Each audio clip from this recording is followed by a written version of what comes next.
Chapter 528. I have a way most of the people at the scene could tell that Fatty Lai didn't really want to buy the Millennium Snow Lotus. Instead, he was just bidding for fun, trying to trick House Kong. Why else would he bid like that? Even if he had money, he wouldn't do it like that, would he? Kong Guifeng's blood rushed to his head. He was about to bid 85 million when Xiaolong stopped him. Xiaolong's mission today was to accompany Wang Xinyan, but now that House Kang's promotion to a noble house was set in stone, he didn't want to accompany Wang Xinyan anymore. He might as well come to the auction and see for himself. Xiaolong, what are you doing? Kong Guifeng frowned. Didn't you hear your grandpa say that we're determined to get it? Dad, it's true that we're determined to get it, but we need to use some strategy, Xiaolong said quickly. Blindly bidding like this will only make the price go higher and higher until it's out of control. Oh! Kong Guifeng was getting impatient. What do you want to say? Hurry up and say it. If we don't bid, we'll be letting someone else buy it. Guifeng, listen to Xiaolong. Let him bid. Dr. Kong had a long talk with Xiaolong yesterday, and after seeing Xiaolong's performance in front of Yu Haitian this morning, he valued Xiaolong a lot more than his eldest son, Kong Guifeng. Kong Guifeng could only keep his mouth shut after hearing his father's words. 86 million. Xiaolong raised the bidding card in his hand and quickly explained to his father and grandpa. Earlier, when we increased the price by 5 million, it showed that we still have a lot of money on hand. This way, if the other side is trying to trick us, they'll definitely continue to increase the price after hearing our increase. So I'm only increasing the price by 1 million to show that we're weak.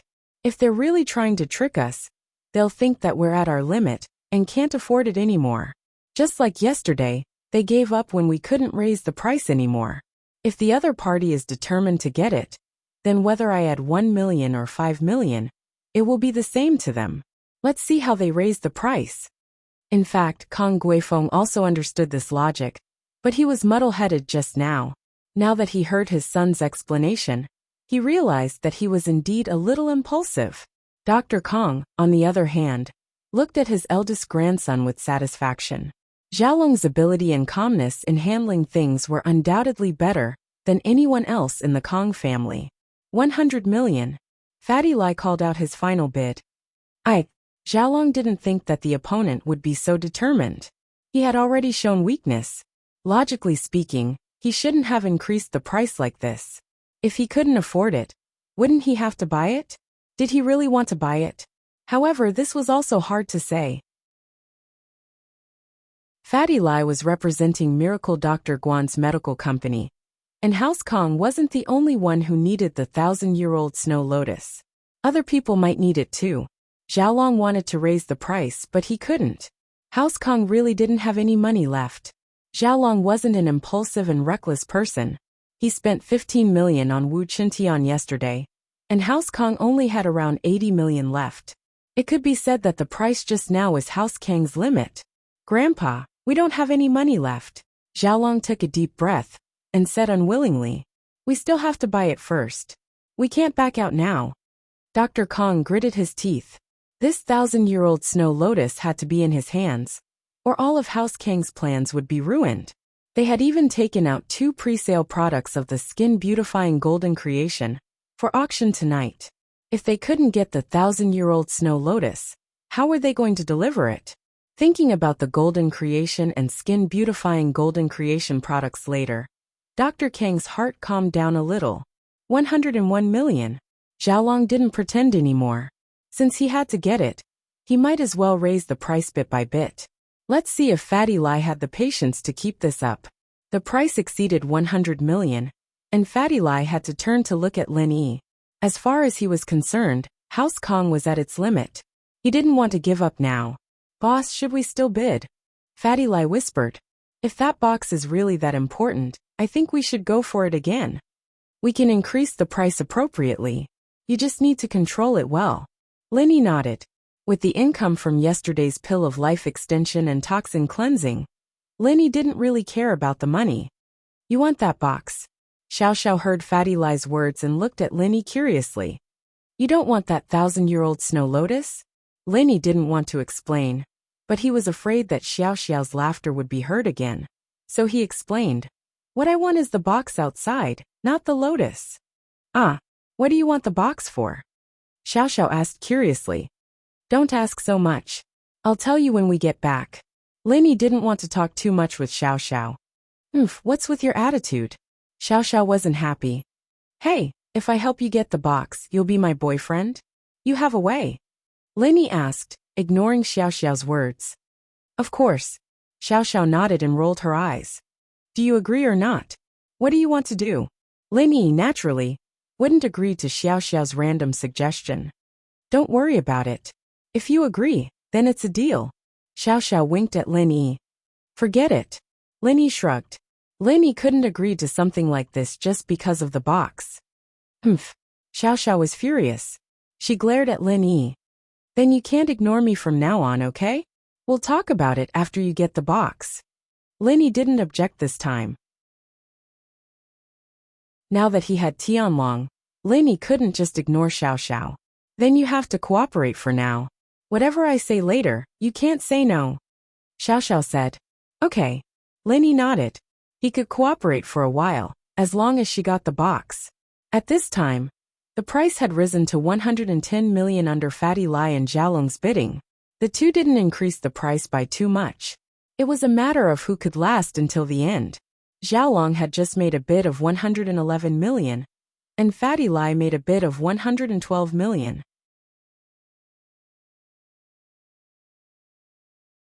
Chapter 529.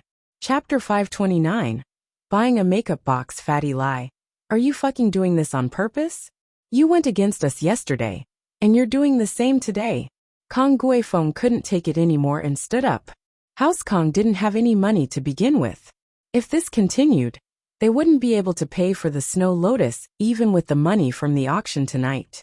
Moreover, the Kong family couldn't go bankrupt just to buy this Millennium Snow Lotus. It wouldn't be a problem if they didn't have a penny in their hands. Xiaolong sighed. It was too late to stop his father. But since he had already gone against Fatty Lai, he couldn't back down anymore. House Kong wasn't afraid of trouble. On purpose, Fatty Lai was about to give up. But after Kong Guifeng's words, he didn't want to give up anymore. He stood up and retorted. "What, you're the CEO of Dr. Kang's medical group. Don't you know what an auction is? You can bid, but I can't?" Xiaolong had to stand up. He was a member of House Kong. And since his father had stood up, he couldn't just sit back and do nothing. But Xiaolong's voice wasn't as aggressive as Kong Guifeng's. He spoke calmly. "Mr. Lai, my dad didn't say that you can't buy it. But what's the use of this Snow Lotus? Can you tell me? This herb is precious, but it's not something that every Chinese medicine prescription needs, right? What's the use of it?" Fatty Lai laughed. "Do I need to tell you what I'm buying it for? Can't I just buy it for fun? Why don't you tell me what you're buying it for?" Xiaolong smiled. Fatty Lai's words were exactly what he wanted. He wanted Fatty Lai to say that so that he could move on to the next step of his plan. Xiaolong had already planned everything from the moment he stood up. "Mr. Lai, I can tell you," Xiaolong said. "We're a medical company. Although it's for profit, our goal is to save lives. That's not wrong, is it?" Fatty Lai frowned. He didn't know what Xiaolong meant, but he didn't refute. "Mr. Lai, the Kong family bought this Millennium Snow Lotus to save lives. As the saying goes, saving a person is like putting out a fire. This Millennium Snow Lotus is a guiding drug. The patient we are treating now only lacks this guiding drug." Xiaolong continued, neither servile nor overbearing. "We may have some conflicts between us, but I hope that Mr. Lai will consider the fact that we're both sacred healers, and look at the bigger picture and the patients. If you're just buying it for fun, you should give it to us. After all, we need it to save lives." Xiaolong's words silenced the crowd. Xiaolong laughed coldly in his heart. "Playing with me? You're still too young. Who the hell do you think you are when it comes to playing dirty?" One had to admit that Xiaolong's words had tilted the public's opinion towards House Kong. He'd said he'd buy it to save a life. And if Fatty Lai were to fight with him now, wouldn't that be a little too much? Besides, Fatty Lai had said it himself. It was a fight for fun. You're playing, and he's saving someone. How could it be the same? If you didn't give it to him, then you'd be leaving someone to die. You're also in the medical field. Don't you know about the benevolence of a doctor? Was he supposed to watch others die before his eyes? Of course, Xiaolong wasn't afraid that Fatty Lai would change his words and say that he'd bought it to save a life. It was too late to change his words now. How could there be such a coincidence? You're saving someone else's life? He didn't believe that Fatty Lai would do that. He'd be looked down upon even more. Fatty Lai frowned. He'd wanted to give up already, so he didn't play any tricks with House Kong. He'd just say a few words and be done with it. He didn't expect this Kong kid to be so cunning. With just a few words, he'd put himself in such an unjust position.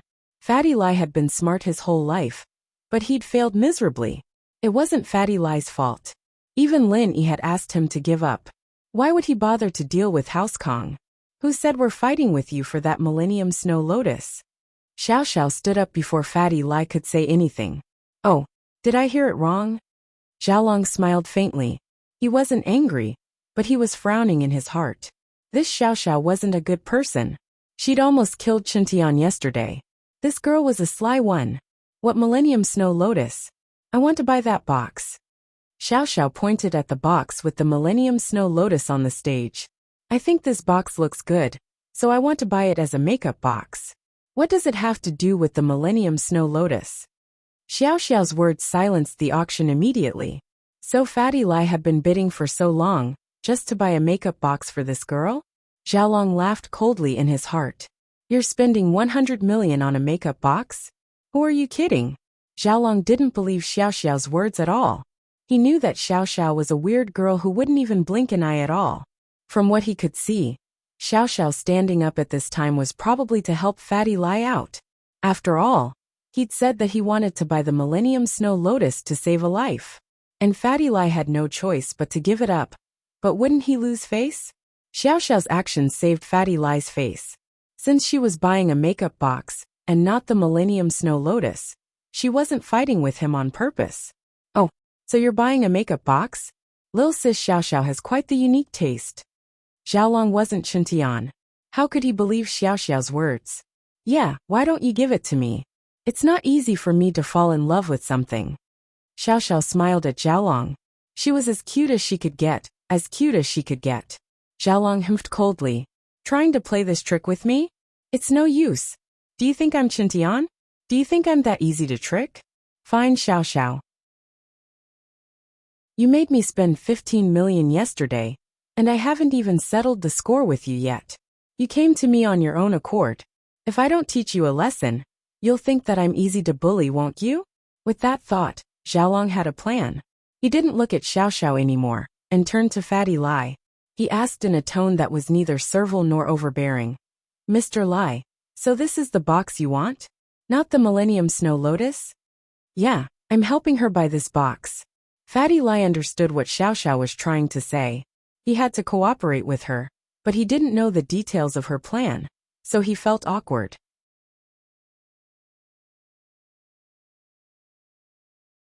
Chapter 530. Chapter 530. Who tricked who? Xiaolong thought to himself. Even if you're a fatty, I'll make you fatter today. I'll make your face even more swollen. Play with me? I'll play you to death. Xiaolong nodded and smiled. Then I'm sorry, I misunderstood Mr. Lai. It seems that Mr. Lai didn't want to fight with me for the herb. But rather, you wanted to buy the box. I misunderstood you, Mr. Lai. You don't have the heart of a doctor. I'm ashamed.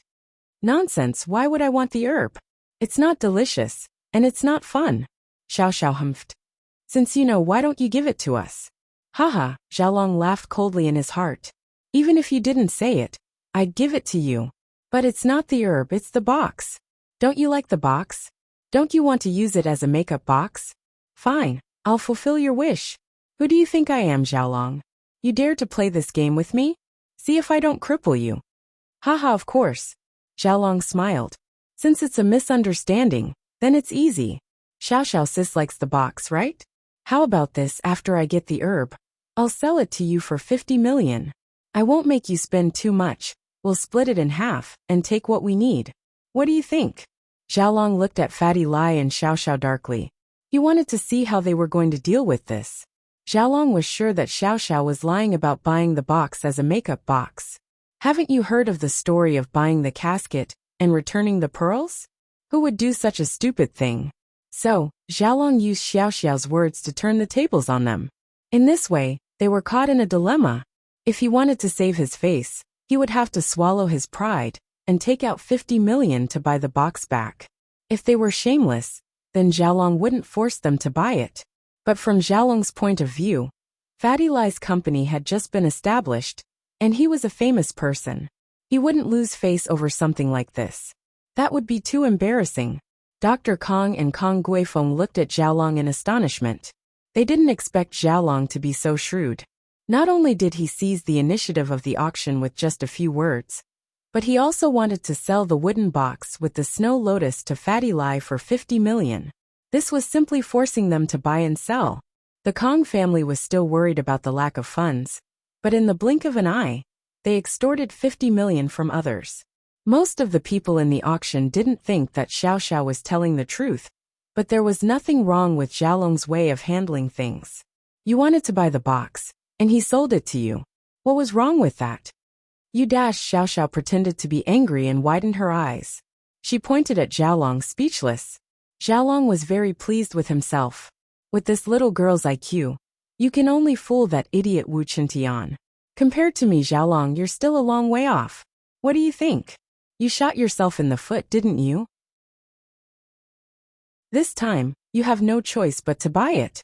All right, 50 million it is then. Thank you, Kong, for helping me. Fatty Lai's expression was also very interesting. He gritted his teeth and said hatefully. After Fatty Lai finished speaking, he sat back down with a gloomy face. However, his heart was bursting with joy. He didn't expect the girl beside his boss to be so powerful. With just a few words, she got the box for half the price. This was amazing. He secretly gave Xiao Xiao a thumbs up. Xiao Xiao grinned and turned to Lin Yi. Hey, I did what I said, didn't I? Ha! Lin Yi didn't expect Xiao Xiao to have so many tricks up her sleeves. She just tricked someone yesterday, and now she's doing it again. Not only that, she made the victim think that she got a great bargain. Aren't you going to thank me? Xiao Xiao was a little displeased. She was taking credit from Lin Yi, but Lin Yi didn't look too happy. Didn't I talk to you? Lin Yi asked. Xiao Xiao turned her head away. What kind of person was this? He helped her out of kindness, but he didn't even say thank you. On the other hand, on Dr. Kang's side, Dr. Kong and Kong Guifeng were both very happy. Dr. Kong even praised. Guifeng, this son of yours is not simple at all. It looks like our house Kong will be flourishing in his hands in the future. This 1,000-year snow lotus worth more than 100 million has been cut in half. Haha, it's just for the sake of the situation. Xiaolong said humbly. 100 million is too high of a cost. Even if we make the skin-beautifying golden creation, we can only make 30 or so servings. Even if we sell it for 5 million each, it'll barely cover our costs. Although we're doing everything we can to become a noble house, isn't it better if we can save some money? That Xiao Xiao probably hates your guts right now. Dr. Kong smiled happily. People of the same trade are enemies. Even without what happened today, they'd hate each other already. Xiaolong didn't care. He said proudly, that girl was the one who tricked me into eating yesterday. If I don't make her pay, how can I face her? But will they go back on their word? Find some reason to reject it. Kong Guifeng was worried. He was afraid that he'd lose the meat that was right by his mouth. That was 50 million. For the Kong family, this was definitely a huge sum of money. Of course it's possible. That girl is full of bullsh*t. She might say that she doesn't like it anymore and wants to go back on her word. Xiaolong had thought of this. So we need to hurry. I'll go to the backstage and do the paperwork. We'll sell the box to Fatty Lai in front of everyone. I don't believe that he'll be so embarrassed as to not buy it. Dr. Kong and Kong Guifeng nodded in agreement. Xiaolong's idea wasn't bad. In fact, when Xiaolong brought the box to Fatty Lai looked like he was in pain. He stared at the box in Xiaolong's hands, hesitating to take out the check. Mr. Lai, I've brought the box. Please take a look. Xiaolong wasn't in a hurry. He held the box with a confident look. This box is really pretty. It's a good makeup box. Isn't it a little too expensive? Xiao Xiao curled her lips. Hey Xiaolong bro, we've eaten together before. Can't you give it to me?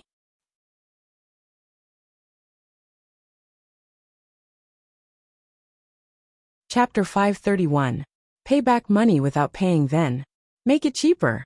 Xiao Xiao said disinterestedly, seeing that she couldn't get Xiaolong to agree. Haha, I'll lose half of the money and sell it to you. Isn't that cheap? Xiaolong smiled. I spent more than 100 million on it. Didn't you want to buy that snow lotus? That's just an accessory. Xiao Xiao humphed. 10 million. If it's okay, I'll let him buy it. If it's not okay, then I don't want it. I'm a young girl. What's wrong with going back on my word? Xiao Xiao's words were a little shameless, but she also pointed out that she was a girl and a young girl. Even if she acted shamelessly, Xiaolong couldn't do anything to her. Xiaolong sucked in a breath of cold air when he heard that. He had underestimated Xiao Xiao. He was sure that Fatty Lai wouldn't go back on his word for the sake of his reputation. But he didn't expect Xiao Xiao to go back on her word.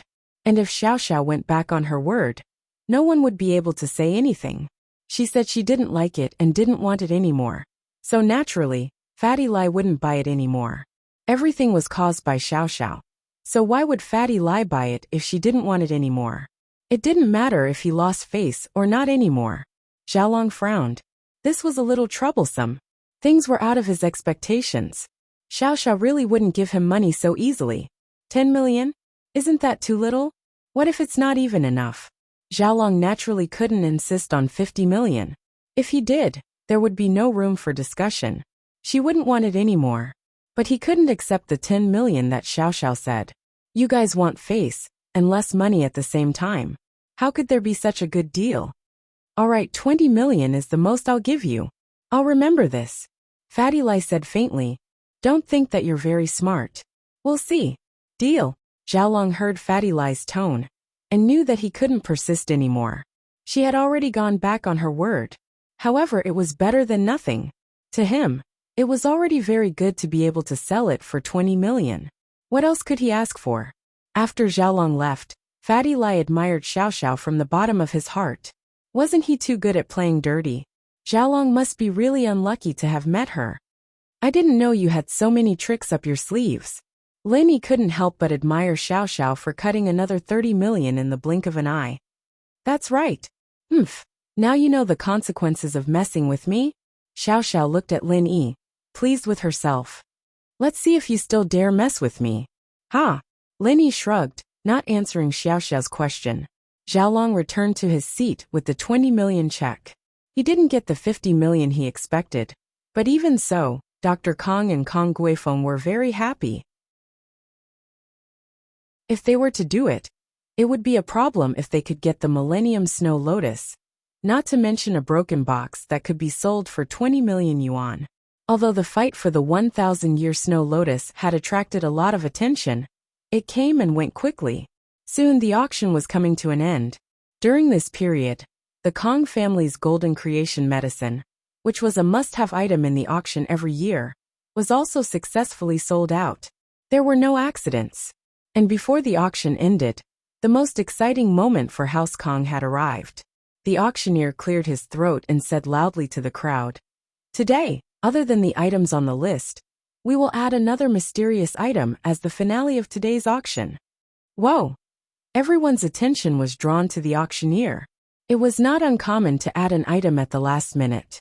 It had happened in the past, but it was rare to see an item appear last and be called the finale of the auction. Everyone's eyes widened as they wanted to see what the auctioneer was talking about. The last mysterious item is the newest product brought by Dr. Kang's medical company, Skin Beautifying Golden Creation. The auctioneer announced the name of the item and continued, "There are only 2 of these mysterious items. And it's a pre-sale item. The delivery time is 2 months later." Skin Beautifying Golden Creation? What the hell is this thing? Is it also a type of golden creation? The most surprising thing was that there were only 2 of these items, and they were pre-sale items. There was no stock. What kind of high-end medicine was that? The auctioneer was very satisfied with the atmosphere at the scene. Seeing that everyone was discussing and guessing, it meant that this item had the possibility of being sold at a sky-high price. So, he wasn't in a hurry to continue the introduction. Instead, he waited for everyone to finish the discussion before he introduced this skin-beautifying golden creation, as the name suggests. After the auctioneer explained the effects of the skin-beautifying golden creation, the crowd was in an uproar. This kind of medicine that could repair skin scars didn't exist in the world. But the effect wasn't as magical as the auctioneer said. Not only did it not leave any scars, but it could also improve the skin. It sounded like a lie, but those who had used Dr. Kang's golden creation knew that it wasn't a lie. When the men heard the news, they were a little better. However, the women around them were a little crazy. When they heard that there was such a magical thing, how could it be? A rich businessman's wife who came to participate in the auction said to her husband, "The scar from my C-section is still there. It's so ugly. You must buy me a bottle." This rich businessman was a henpecked man. When he heard his wife speak, he nodded repeatedly. Buy, how could he not buy? Besides, wouldn't it be more comfortable to look at after it was cured? Therefore, the rich businessman rubbed his hands together. He had a lot of wealth in his hands, so he was determined to get it. The other rich businessmen also had the same experience. The madams and ladies of the big families were also eager to show off their skills. As for the men, they weren't that interested. How many men cared about scars on their bodies? They weren't going to be models. The starting price of the skin-beautifying golden creation is 1 million yuan. Each bid increase must be no less than 500,000 yuan. The auctioneer was very satisfied with the effect of the scene. He didn't know that the same medicine would be auctioned tomorrow. He thought that today's medicine was a limited edition, so he was prepared to sell it for a super high price. 1,500,000. Someone began to bid. 2 million. The person who bid gave the first person a look of disdain. How can you increase the price like this? Such a good thing.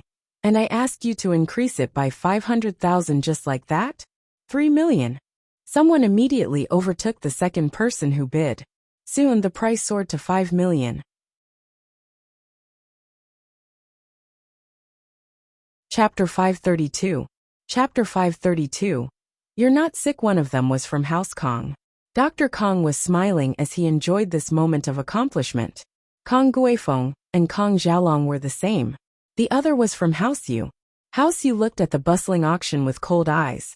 Anyone who made a deal today would regret it tomorrow. They didn't want the stock, but they bought a pre-sale item. However, House Yu couldn't say it out loud. Fatty Lai and Guan Shuamin were the most confused. Fatty Lai didn't expect Miracle Dr. Kong to come up with a golden creation as well. Boss, don't tell me House Kong found out about our plan? Why did they come up with an auction like this? Did someone from House Yu leak our information? That won't happen. Linny smiled faintly. I know which recipe they have. Oh, boss, you know their recipe? Fatty Lai was surprised. Then our recipe is different from theirs? It's different. Theirs is very expensive. It's filled with expensive herbs. Mine is very ordinary. Linny smiled. The reason why they want to buy the Millennium Snow Lotus is probably to make this skin-beautifying golden creation. The Millennium Snow Lotus is an essential ingredient for this. I see. No wonder they want it even if it's 100 million. Fatty Lai nodded in realization. If I knew this, I would have bid higher just now. I'll kill them. Didn't we kill them already? Linny looked at the wooden box in his hand and smiled faintly. 20 million. It's worth it. From the appearance of the wooden box, it was indeed made of Wanyankin wood.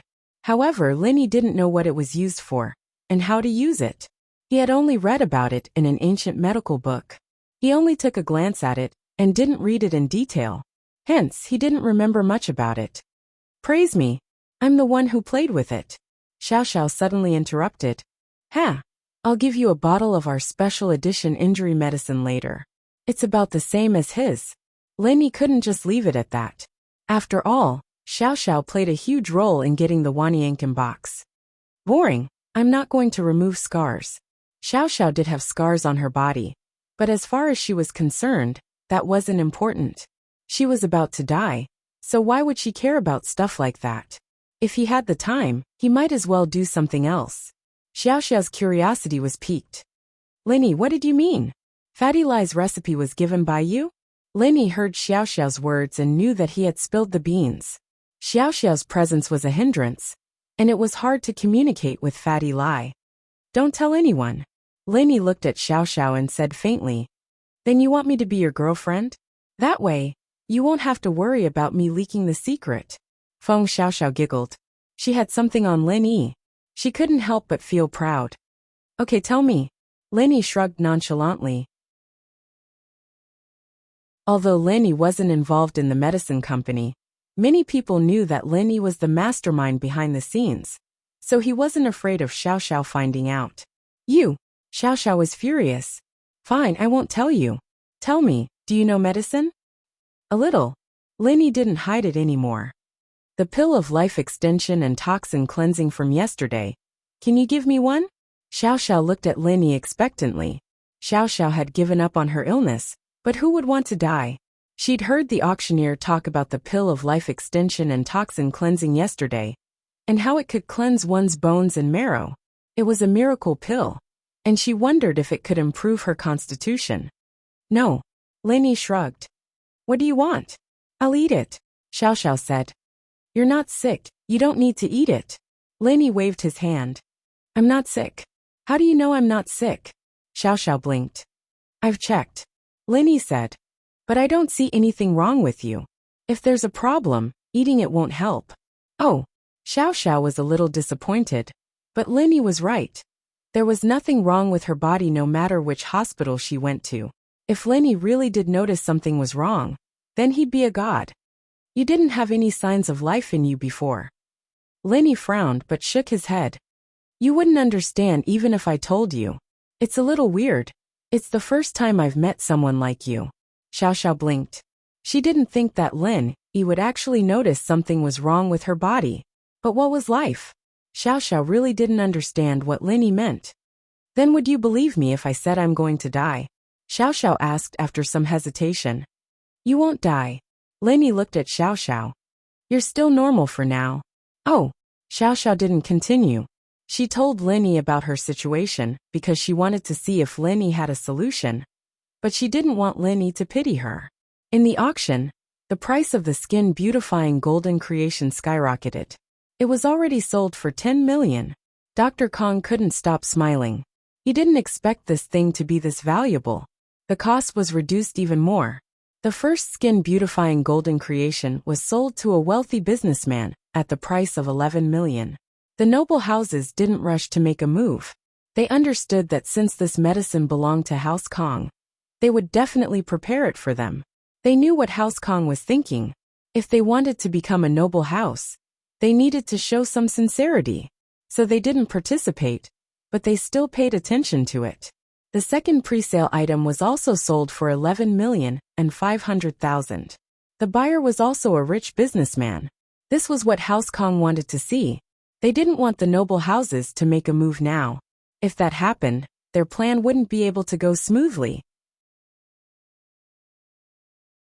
He wanted to meet with the people in charge of the noble houses after the auction and give each of them a skin-beautifying golden creation. Now that these people had benefited from him, he believed that they would definitely support him during the clan assembly. The second day of the auction ended smoothly. With Haitian's help, Dr. Kong met with the people in charge of the 4 noble houses and 5 small noble houses.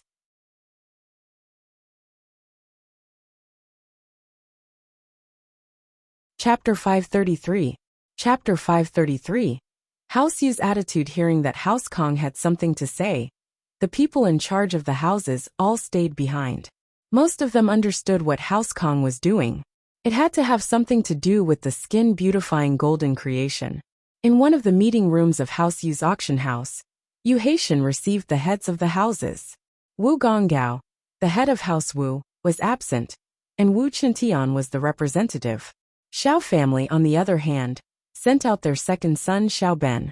Shuixing didn't show up either, which surprised House Kong. After all, Yu Shuixing was the one in charge of House Yu's external affairs, and Haitian was only the person in charge of House Yu's external businesses. In the morning, although Shuixing wasn't there, Dr. Kong wasn't an idiot. He had already guessed that Shuixing was controlling Haitian from behind. He thought that after throwing out enough chips, he would be able to see Shuixing at night. But Shuixing did have the right to put on airs, and Dr. Kong didn't think too much about it. Plus, this unexpected thought was fleeting. Very quickly, Dr. Kong was overwhelmed by the joy and hope of becoming a noble house. Dr. Kong, second uncle has something to do tonight, so he won't be coming. He asked me to represent him, Haitian said faintly as he looked at Dr. Kong. His tone wasn't as warm as it was in the morning, but miracle Dr. Kong didn't mind. He thought that Haitian was doing this on purpose for others to see. After all, House Yu was the organizer of this event, and they couldn't just stand behind the other houses. That would cause a huge chain reaction. It's okay, Mr. Yu is busy, so he doesn't have to participate.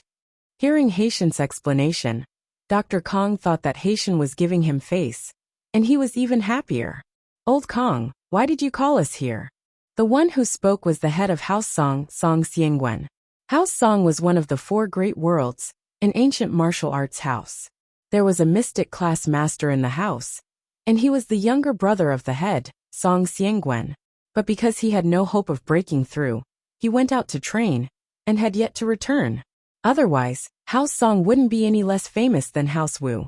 But even so, Song Xiangwen's words were still very firm, and this had something to do with his strength at the peak late phase of the golden class.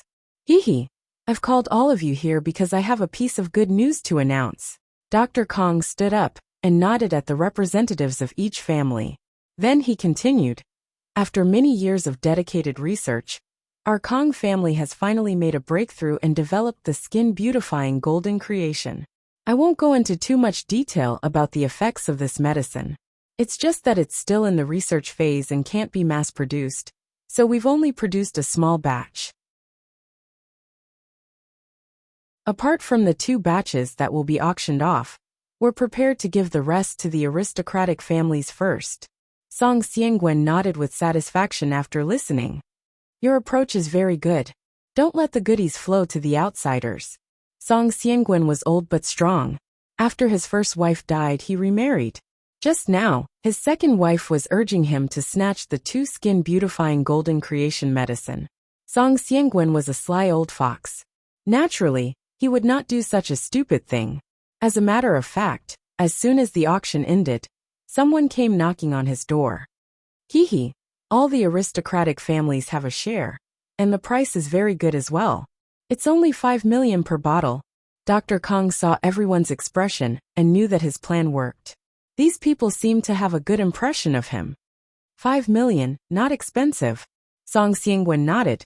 Other than Xiao Ben, the other aristocratic families here didn't care about 5 million. They only cared about their face. As long as it was cheaper than the auction price, it would be giving them face. Plus, it was half the price. I've prepared a total of 20 bottles. Apart from the 2 that were sold in the auction, there are 18 bottles left. There are 9 aristocratic families here, and each house can get 2 bottles. Dr. Kong smiled. But if any house doesn't want it, you can give it to someone else. Who wouldn't want something like this? Only an idiot. But there really was an idiot. But was the person who appeared really an idiot? House Yu doesn't want it. If any of you want it, you can take it. Yu Haitian's brainless words made the atmosphere turn cold. Even Dr. Kang's expression froze. He didn't know what Yu Haitian meant by this. Yu Haitian saw everyone's expression and smiled faintly. As the host of the auction, House Yu shouldn't fight with everyone. I was scolded by my second uncle yesterday, hee. Naturally, Yu Haitian wouldn't say that the same thing would appear tomorrow. And the price was only 1 million. House Yu naturally didn't want to increase the number of aristocratic houses, even if they were weaker than the 5 small aristocratic houses. They took advantage of them. If that was the case, House Yu naturally wouldn't give House Kong anything to talk about. When everyone heard Yu Haitian's words, they immediately understood. So that was the case. Hence, the remaining 2 bottles of skin-beautifying golden creation were snatched away by the other aristocratic families. Although Dr. Kong didn't have anything to do with the promotion, he believed that everyone here knew what House Kong was thinking. Now that they were benefiting from House Kong, even if they didn't support it, they wouldn't cause trouble for House Kong. So with this, House Kang's promotion to a noble house was a done deal under House Yu's leadership, as long as there were no accidents. Walking out of the auction hall, Dr. Kang's face was filled with excitement and relief. Based on my dragon grandson's performance this time, you have made a great contribution. Dr. Kong looked at Xiaolong, getting happier and happier. He felt that under his leadership, House Kong would definitely prosper. Kong Guifeng was happy as well. His son's performance was good, and the position of the head of the house was basically set. Even if the old man passed away one day, Suepu wouldn't be able to compete with him. Xiaolong was already the third head of the house. What else could Suepu fight for? Grandpa, you're flattering me. I'm just doing my duty. I'm also a member of House Kong. Naturally, I want the best for House Kong, Xiaolong said humbly. Yes, we're all doing this for House Kong. Dr. Kong nodded. This time, there shouldn't be any accidents with House Kong becoming a noble house. Grandpa, why do I feel that Yu Haitian's attitude is a little weird tonight? Xiaolong frowned. He felt that Yu Haitian's attitude wasn't right, but he couldn't tell what it was. Weird. House Yu won't openly support us in front of other people. They have to put on an act for others to see. Miracle Dr. Kong was so excited that he couldn't listen to anything else.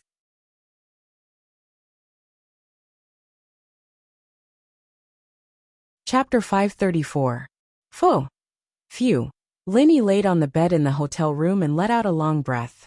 He thought that he would be able to face House Yu calmly. In fact, Linny tried his best to stay calm. But after he calmed down, he couldn't help but think of that beautiful face and her sad eyes. Ning, are you okay? Linny shook his head in self-mockery. It was all in the past.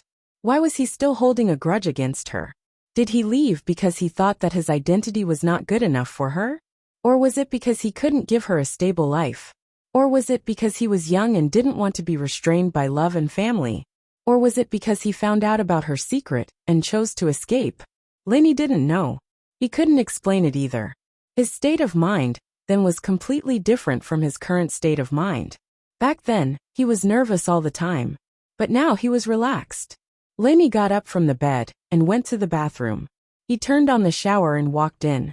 He felt much more refreshed. He silently channeled the art of dragon mastery. Golden Class Mid-Phase made Linny smile. Last night, he recovered to Golden Class Mid-Phase. The speed was fast. But this wasn't something to be happy about. The closer he got to his original strength, the slower the progress. In fact, Linny recovered to Golden Class Mid-Phase in the first half of the night. There was no progress in the second half. After taking a shower, Linny dried his hair and looked at his phone. There were 2 missed calls. He thought that it was Tang Yin, but it wasn't. One was Xiao Xiao, and the other was Kong Xiaobo. Linny called Kong Xiaobo first. Kong Xiaobo picked up quickly. Boss, why didn't you pick up? I took a shower. What's the matter? Linny asked. Boss, did you get into an argument with sis-in-law Tang Yin? Kong Xiaobo asked. No, why? Linny paused. It shouldn't be an argument, right? He just stood her up. Tang Yin wouldn't be that petty, right? I saw sis-in-law Tang Yin's eyes were red as if she cried the whole night. Kong Xiaobo said. Did something happen to her family? Her family? Linny paused, thinking that it was possible. Maybe Tang Yin's family was in trouble, and he didn't know Mr. and Mrs. Tang's phone numbers, so he didn't know how to contact Tang Yin. This lass even turned off her phone. It was really worrying. So he said, help me ask her or Lu Xinwen tomorrow, and then give me a call back. Since Tang Yin could still go to school, it shouldn't be a big problem. But Kong Xiaobo said that Tang Yin cried the whole night. Her eyes were red, and it made Lin Yi's heart ache. He wasn't someone who was good at expressing his emotions. Other than training, he was on missions. The only family he had was his master and his old man. But they were very strict. Okay, I'll ask now. I have Lu Xinwen's number, Kong Xiaobo agreed. After hanging up the call with Kong Xiaobo, Linny called Xiao Xiao back. What's up? I helped you so much today. Aren't you going to thank me? Xiao Xiao giggled. I'm busy. If there's nothing else, I'll hang up. Linny was waiting for Kong Xiaobo's call. He didn't want to waste time with Xiao Xiao. Hey, What do you mean? He doesn't want it anymore after using it? Xiao Xiao was panicking, accusing Lin Yi of being unreasonable. Use it. Throw it away? Lin Yi was speechless. Wasn't that a little too ambiguous? What did she mean by throw it away? It sounded like he did something to her. Then how do you want to thank me? Lin Yi could only ask. Treat me to a feast. I want to eat good food. Xiao Xiao said. I can't afford seafood. Beef noodles, then. You don't have to eat if you don't like it. Lin Yi said faintly. Oh. Okay. Xiao Xiao nodded casually. It doesn't matter what we eat. The important thing is who we eat with.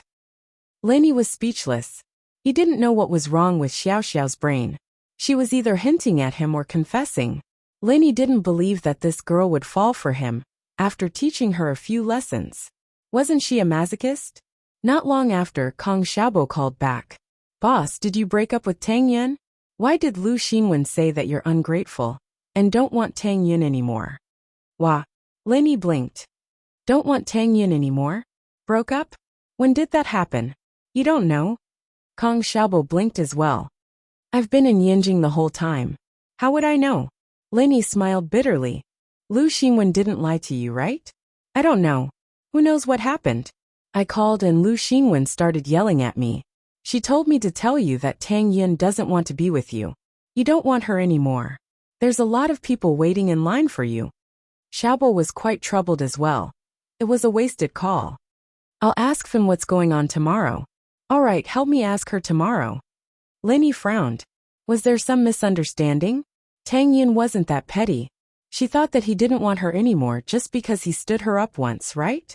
Less than a minute after he hung up on Kong Xiaobo, Xiao Xiao called again. Lin Yi, why did you hang up on me? Is this how you treat pretty girls? Xiao Xiao was really pissed. Why? What right did Lin Yi have to ignore her? She wanted him to treat her to a meal, but he didn't even want to. It was as if she really wanted that meal. Is Uncle Feng back yet? Lin Yi didn't linger on the topic of Xiao Xiao. If he did, there'd be no end to it. He just changed the topic. This was something he learned from Yushu. No. What? You're in a hurry to see your father-in-law. Xiao Xiao teased. Lin Yi didn't expect Xiao Xiao to bring the topic back with just one sentence. He couldn't help but admire Xiao Xiao. This girl was quite a match for Yushu. One acted dumb, and the other acted like an oddball. Neither of them were easy to deal with. Then call me when Uncle Feng comes back. I'm going to sleep. Lin Yi was about to hang up. Hey, wait. When are you going to treat me to beef noodles? I want a big bowl with meat, Xiao Xiao said.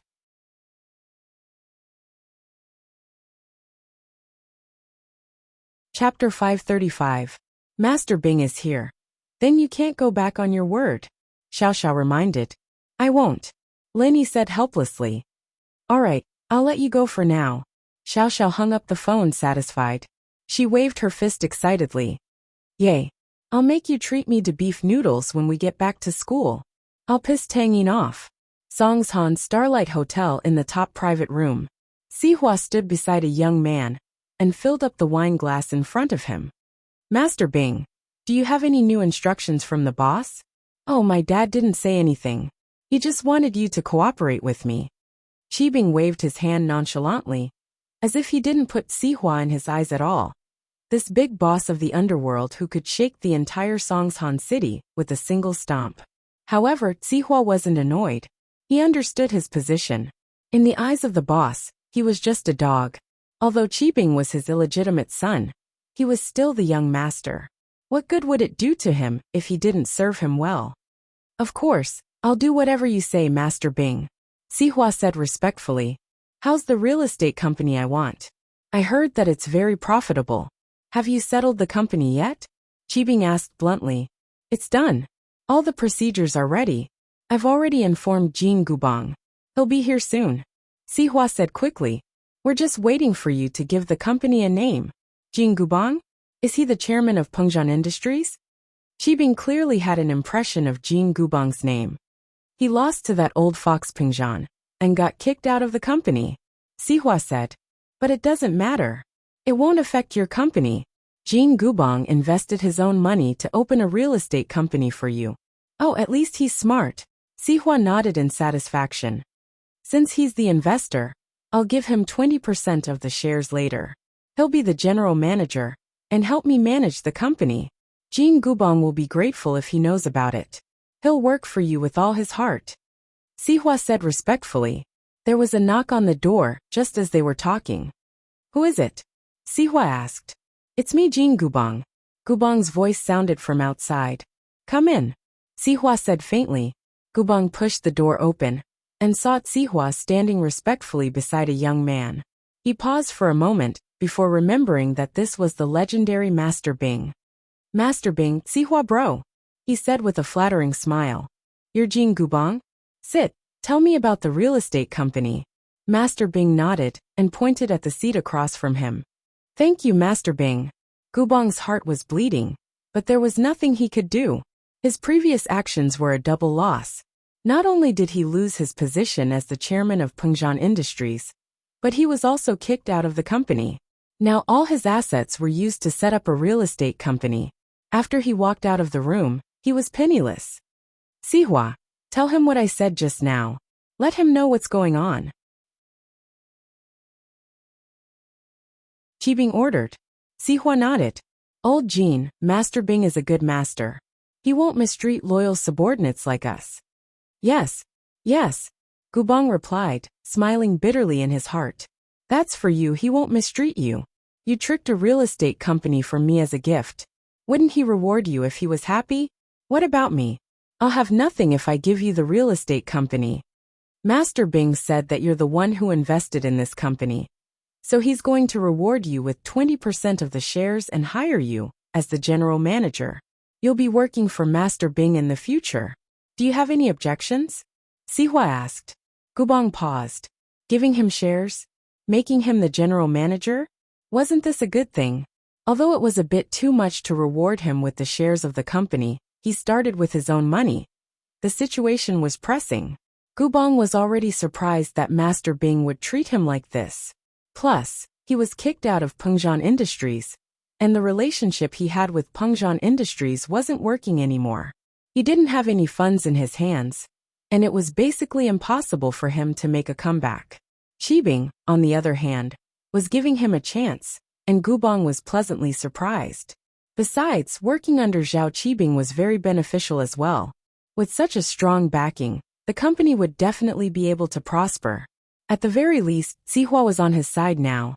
Everyone was working for Master Bing, and his position would rise as well. He'd settle the score with Pengzhan then.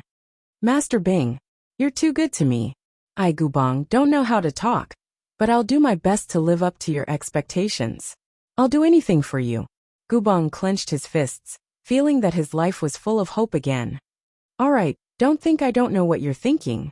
You want to use my power to expand the company and get revenge on Pengzhan? Qibing said faintly. Master Bing, I didn't mean it that way. Gubong was startled. He'd thought that Master Bing was just a spoiled brat, but he didn't expect him to have such sharp observation skills.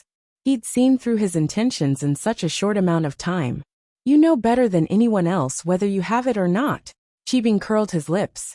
But you don't have to be afraid. I like my men to be ambitious, and I'm happy to see you use the power I give you to get rid of your enemies. But what I want is your loyalty.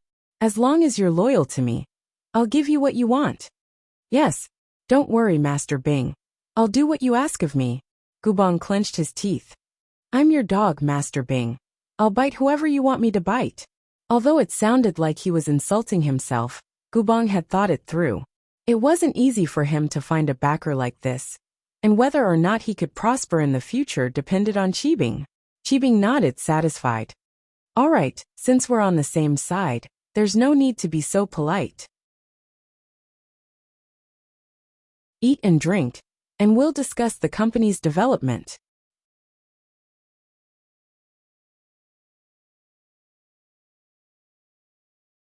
Chapter 536. Pin Liang on the move. You don't have to be so nervous. Don't you want Pengzhan's company? Qibing smiled nonchalantly. I want to do it too. Gubong paused, not understanding what Qibing meant. Pengzhan's daughter is quite pretty. I've been wanting to play with her for a long time, but I never had the chance. I can't do anything before Pengzhan loses his power. Qibing chuckled. I don't mind playing with his daughter after you destroy his company. Oh, okay. Master Bing, don't worry. Under your leadership, I'll destroy him sooner or later. Gubong patted his chest confidently. Alright, let's put this aside for now. Tell me, how can our real estate company make money? Zhao Qibing didn't lack money. His company was purely for fun, but it wasn't completely for fun. He also wanted to make some achievements. Although he was an illegitimate child, Qibing still wanted to be recognized for his ability and return to his family. Right now, the slums are one of the better places in Songshan, and if we can get the development rights there, our company would be able to make a name for itself.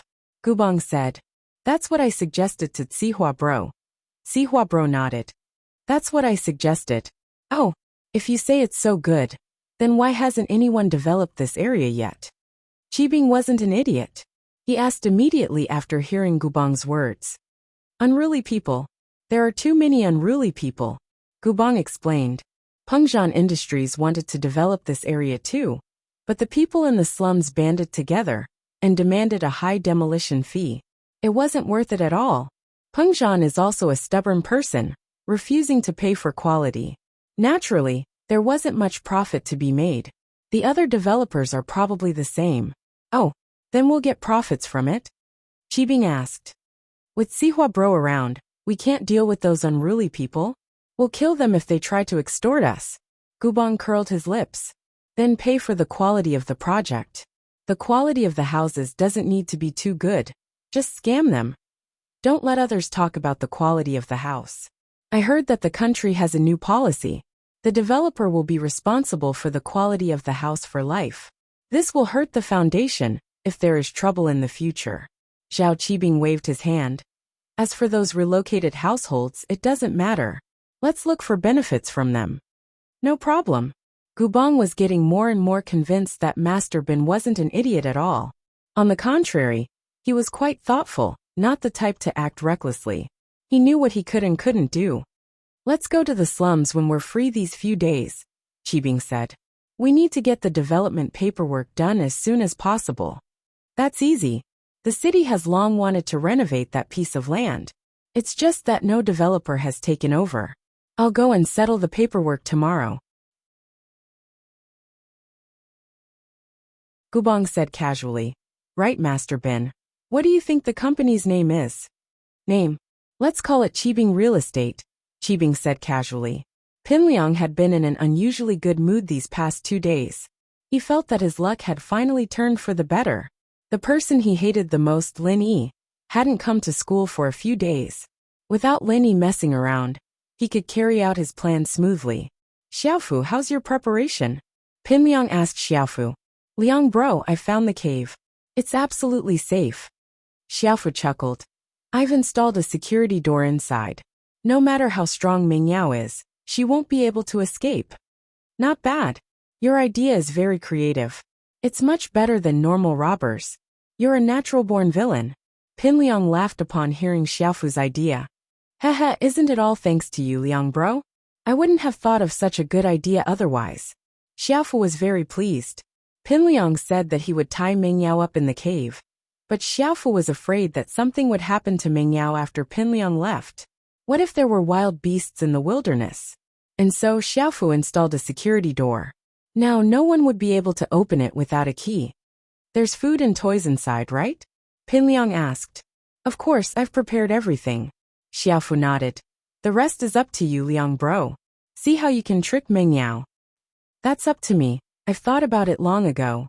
Pinliang said confidently. I know Mingyao pretty well. I can handle this myself. Pinliang walked up to Mingyao and Yushu's table and whispered. Yao Yao, I have something very important to ask you. Mingyao raised her head and frowned. I told you not to call me Yao Yao. Call me Yao Yao sis, or my full name. Why is your memory so bad? Yeah, Yao Yao sis. I think little Liang should eat some pills to nourish himself. Yushu nodded. Pinliang wasn't angry at all. Instead, he said seriously. Alright, I'll call you Mingyao then. I really have something to talk to you about. These names don't matter. What is it? Mingyao asked impatiently. She was just about to go buy some snacks with Shu, when Pinliang suddenly appeared beside their seat. She didn't know what he wanted. Shu, do you want to leave for a bit? Pinliang asked carefully. Oh, Yushu paused. Pinliang never asked her to leave whenever he was chasing Mingyao. He would even ask her to stay and help him. What did he want today? Ahem. Today's business is a bit secretive. It might involve Mingyao's privacy, so. Pinliang said in a roundabout way.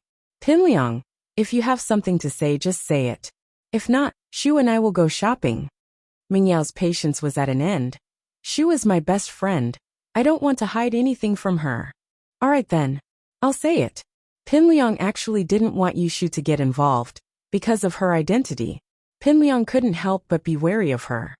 Do you have something to say or not? Mingyao glared at Pinliang. Yes. Mingyao, you're an only child, right? Pinliang asked carefully. Only child? Mingyao paused. What do you mean? Ugh. In other words, you're Uncle Chu's only child, right? Pinliang explained.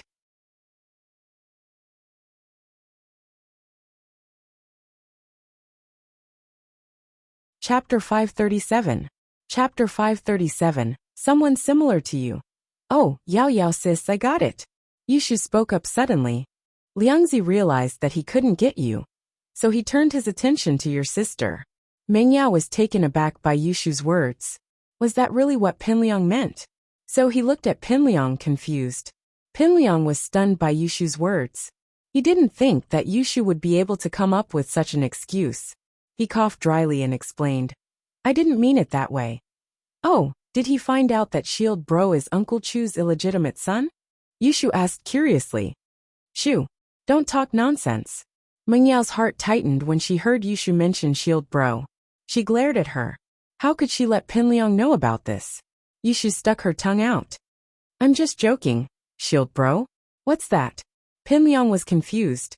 What were these two girls talking about? Nothing, just say it. Mingyao clearly didn't want to explain.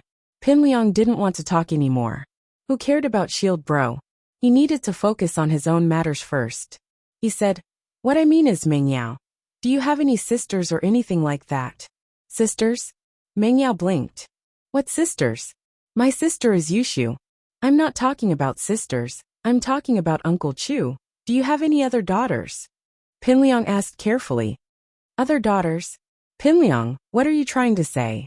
Why are you stuttering? Can't you just say it all at once? Mingyao was a little angry. What was this guy trying to say? Was he trying to say that her father had an illegitimate son or daughter outside? Hey Mingyao, I might have seen wrongly. It's fine, it's fine. Pinliang waved his hand and was about to leave when he added, how can there be such similar people in this world? Mingyao wasn't interested in Pinliang's words at first. She didn't want to call him back, but the second half of his sentence caught her by surprise. Pinliang, what do you mean by like? She called out.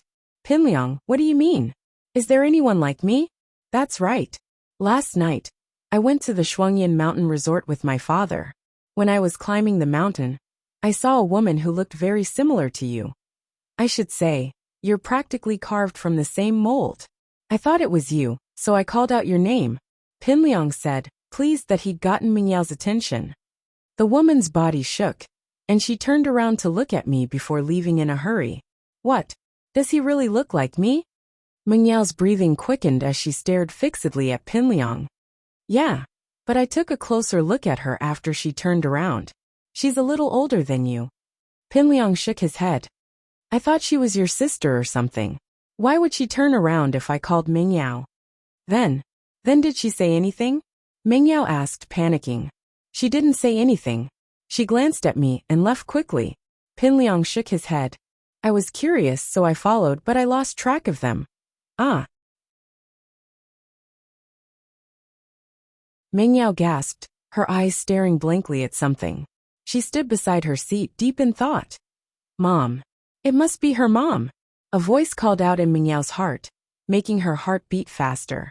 How could there be someone so similar in this world? So that person must be her mom. Mingyao had seen her mom's photo when she was young, and she looked exactly like her. In fact, she hadn't inherited Pengzhan's genes in terms of looks. She'd inherited her mom's excellent looks. So, when Pinliang mentioned this person, Meng Yao's first thought was that he'd seen her mom. Pin Liang knew that his plan had worked when he saw Meng Yao's expression. He'd been chasing Meng Yao for 3 years. How could he not know about Meng Yao's family background? He knew that Meng Yao's mother had a conflict with Pengzhan when Meng Yao was young, and she left home. He hadn't heard from her all these years. It was impossible to say that Meng Yao didn't miss her mom. Pin Liang had grasped Meng Yao's psychological weakness, baiting her step by step. Now, it seemed like he'd succeeded halfway. Since you don't have a sister, then I must be mistaken. Forget it. Pretend I didn't say anything. Pin Liang shook his head and walked out of the classroom, counting silently as he walked. 1, 2, 3, wait. Pin Liang heard Meng Yao's voice from behind. Pin Liang's lips curled into a smile. He didn't believe that Meng Yao wouldn't take the bait. Meng Yao, is there anything else? Pin Liang turned around, a fawning look on his face. Are you going to give me a chance to chase you? Stop it. Meng Yao frowned. I won't talk to you anymore if you keep this up. No, I'll talk nicely then. Meng Yao, why are you looking for me? Pin Liang said that on purpose. His goal was to make Meng Yao think that he didn't care about the girl who looked like him anymore. Instead, he cared about how to chase her. That way, she wouldn't be suspicious. Let me ask you, did you really see a girl who looked like me at Mount Shuangyan? Meng Yao asked. Yeah, but she's older than you. Naturally, I won't be interested. Pin Liang said confidently. Meng Yao, don't worry. You're irreplaceable in my heart. She only looks like you. I won't fall in love with someone else. Who's asking you that? Meng Yao wasn't happy. Pin Liang, don't say useless things. I'm asking you, where did you see her? Where is it? That's hard to say. It's a big mountain. I might be able to find it if I go. It's hard to explain. Pin Liang scratched his head, troubled. Bring me there. Meng Yao couldn't care less. She missed her mother for so many years. At this moment, she couldn't care less about going to school. She didn't think about whether Pin Liang was telling the truth or not. She only had one thought in her mind. That was to see her mother as soon as possible. Now. It's pretty late, and school hasn't ended yet. Pin Liang said awkwardly. Why don't we find a place to eat first? We'll talk about the mountain later?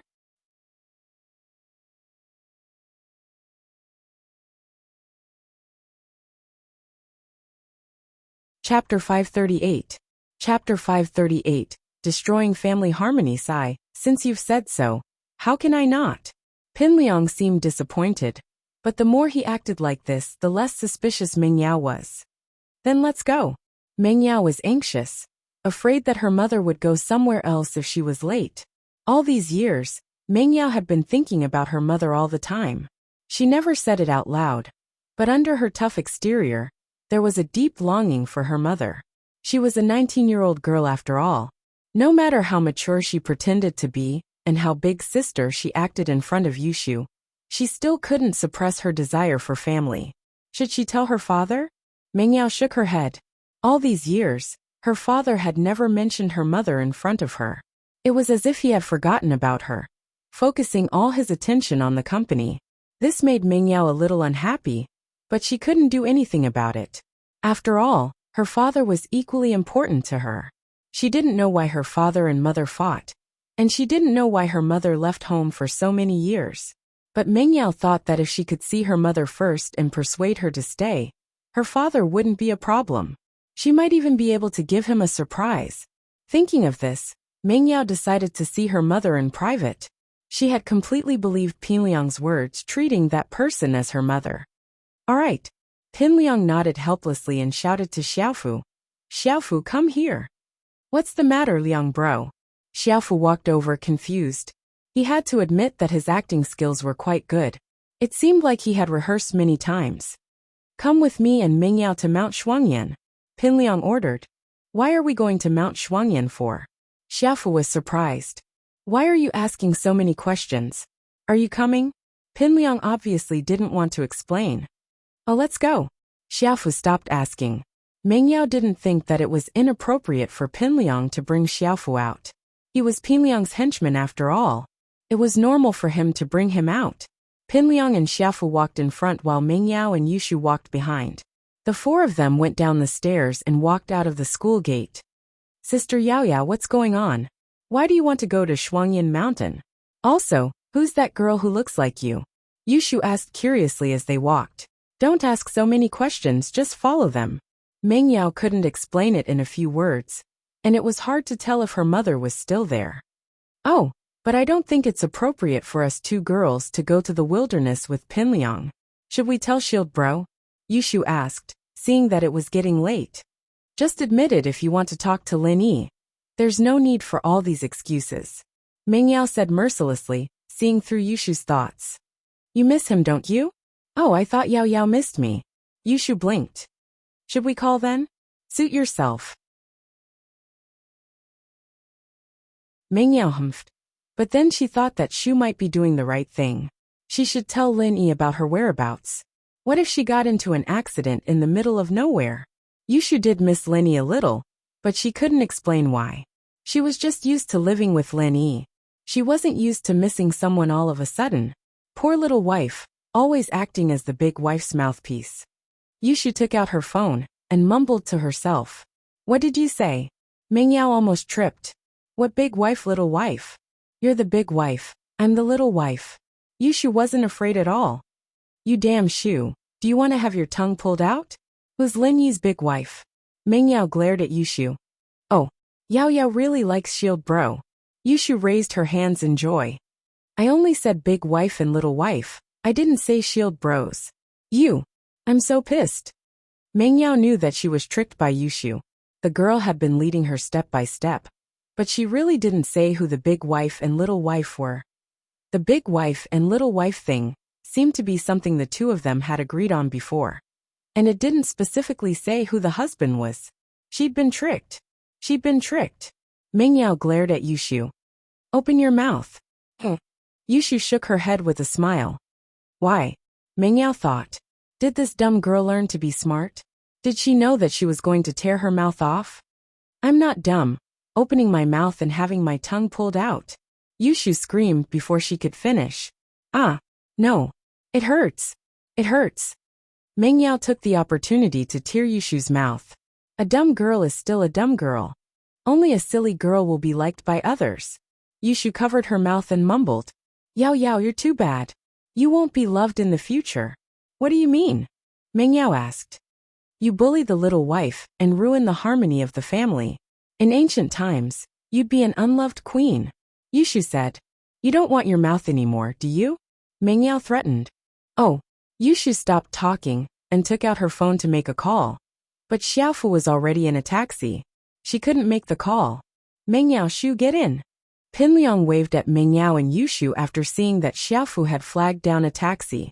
Xiaofu hailed a 7-seater touring cab, and Meng Yao and Yushu, on the other hand, sat in the third row since they were small. Pinliang, on the other hand, had no choice but to sit in the second row with Xiaofu. Pinliang was so pissed that he wanted to kick Xiaofu to death. Didn't you look carefully when you flagged down a taxi?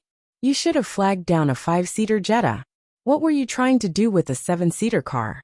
Pinliang had wanted to sit with Meng Yao in the back seat. It was a 5-seater car, so there had to be 3 people in the back seat.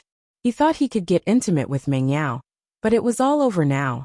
But Meng Yao was sitting in the back seat, and Pinliang couldn't get angry. He could only hold it in. In the car, Yushu sent a message to Lin Yi, telling him that she and Yao Yao were going to Mount Shuangyan with Pinliang and Xiaofu.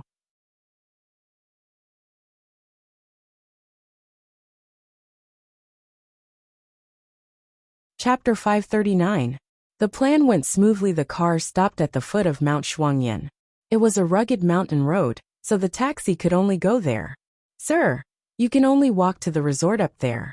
My car can't go up there. It's a staircase.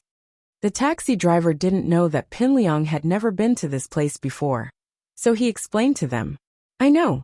Pinliang paid the driver. Obviously, the driver thought that they were students who came to the resort. Now that the living conditions were better, it wasn't strange for young men and women to go to the resort together. So, the driver didn't suspect anything and left after taking the money. There's a resort up there? Meng Yao had never been here before. There was no need for her and Yushu to go to a resort. There was no point in going to a resort with so few people. Yes, I came to this resort with my dad last night. Pinliang said proudly. He really did come last night with his old man. And it was Zihua's treat, along with Jean Gubong, and a young man called Master Bing. Zihua was the one who'd invited him. This gave Pinliang a lot of knowledge and made him bolder. With Pinliang's background, he was a little hesitant to make a move. The cave and the plan had been prepared long ago. But Pinliang couldn't do it because he was afraid of Pengzhan's background. But after what happened yesterday, Pinliang got to know Zihua and Master Bing.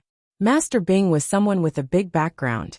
Even Zihua was respectful to him. And Pinliang's father worked for Master Bing and Zihua. Would House Zhong have to worry about not being rich in the future? So Pinliang couldn't wait to carry out his kidnapping plan today. Mingyao nodded. She wasn't interested in the resort. She was focused on finding her mother. Pinliang, bring me to the person who looks like me. I can't say if I can find her or not. Pinliang said. Mingyao, don't blame me if you can't find her. Why are you talking so much? Hurry up. Mingyao said impatiently.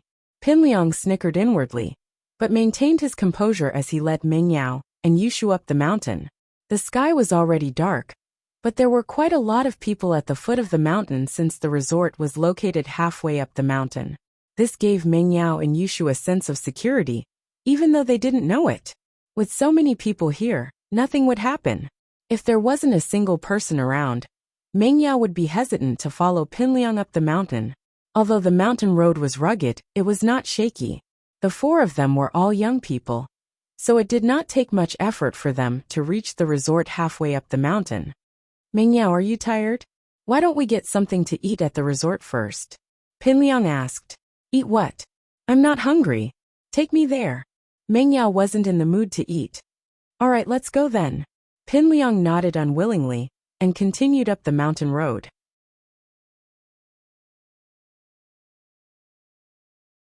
If it were in the day, there would be a lot of people going up the mountain to take pictures and sightsee, but the sky was dark.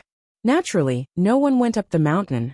In the blink of an eye, the crowd was gone, and only Pinliang, Xiaofu, Mingyao, and Yushu were left on the small path. That person was here yesterday? Mingyao was suspicious. Even if Pinliang met her mother, what was her mother doing here?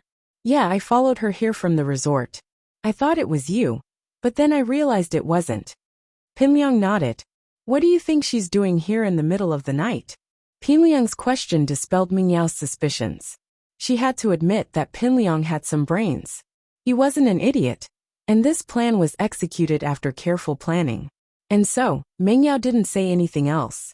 She followed Pinliang up the mountain, and after a few hundred meters, Pinliang suddenly turned and walked towards a small fork in the road. There were no stone steps on the fork, and it was a dirt road. Mingyao couldn't help but ask, "Why are you on a small road again?"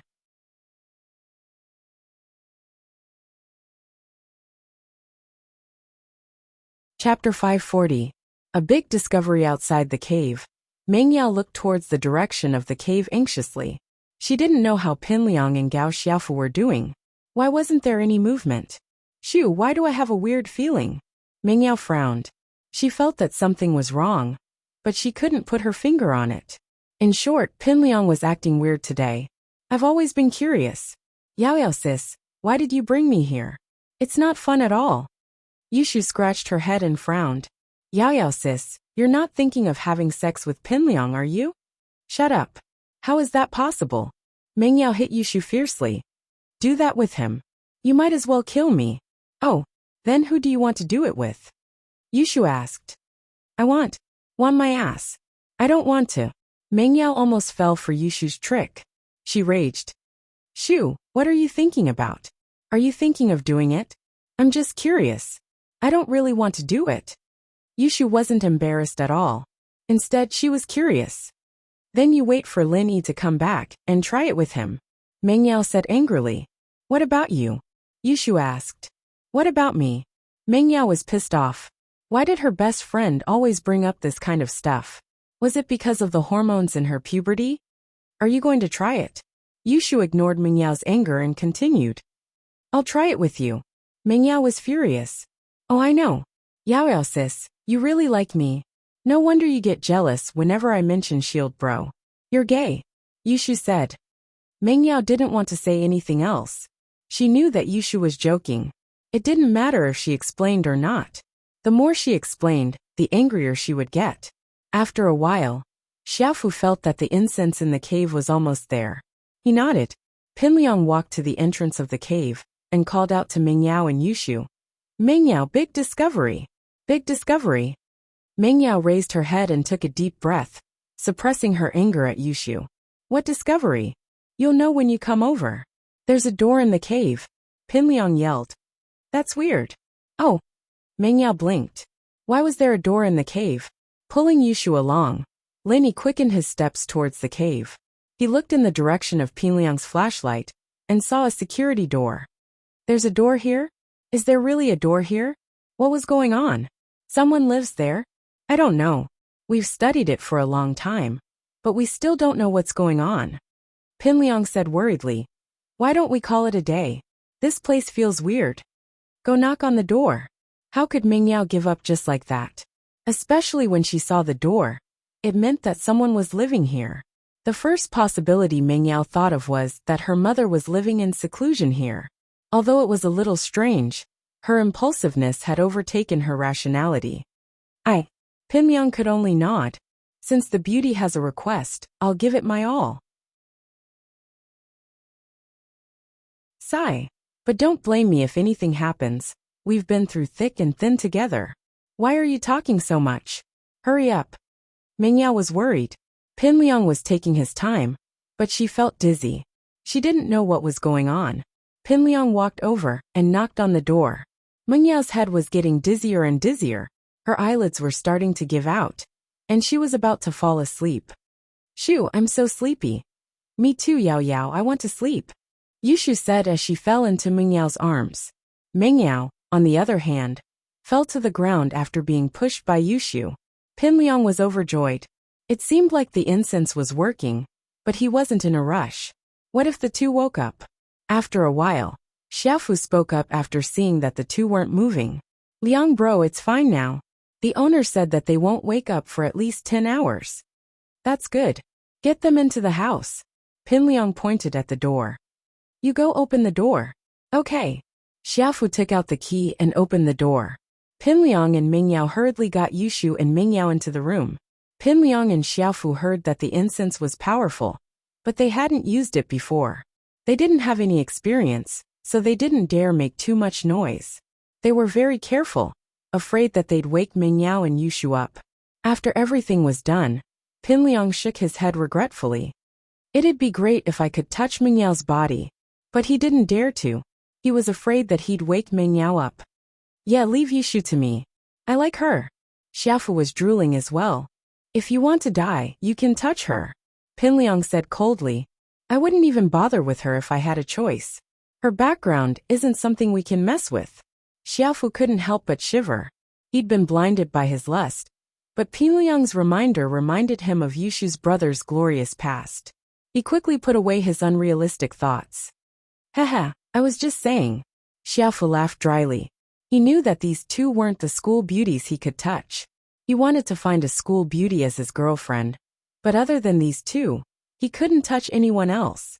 Tang Yun was the school beauty as well, but with a master like Linny around, who would dare touch her? The new transfer Xiao Xiao was even more so. Xiaofu didn't dare touch her either. Xiaofu was a little dejected. This was his fate. He wasn't fated to be the school beauty. Keep these two phones. Pinliang handed the two phones to Xiaofu. Liang bro, you keep them for yourself. I don't dare take them. Xiaofu was very careful after the scolding, afraid that he'd get dragged into it. Coward. Pinliang humphed, not caring at all. He put the phone in his pocket. Let's go. Okay. Xiaofu didn't want to stay here any longer. He followed Pinliang out.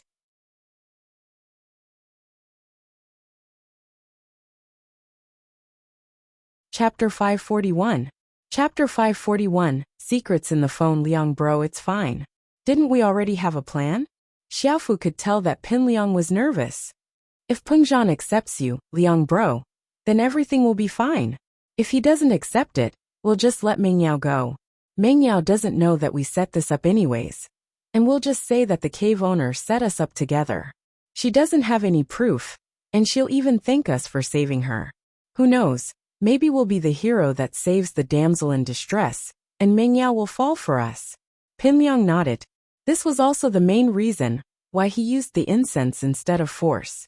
Even if things didn't work out and Mengyao asked him about it later, he could always push the blame away and say that he'd fainted from the incense as well.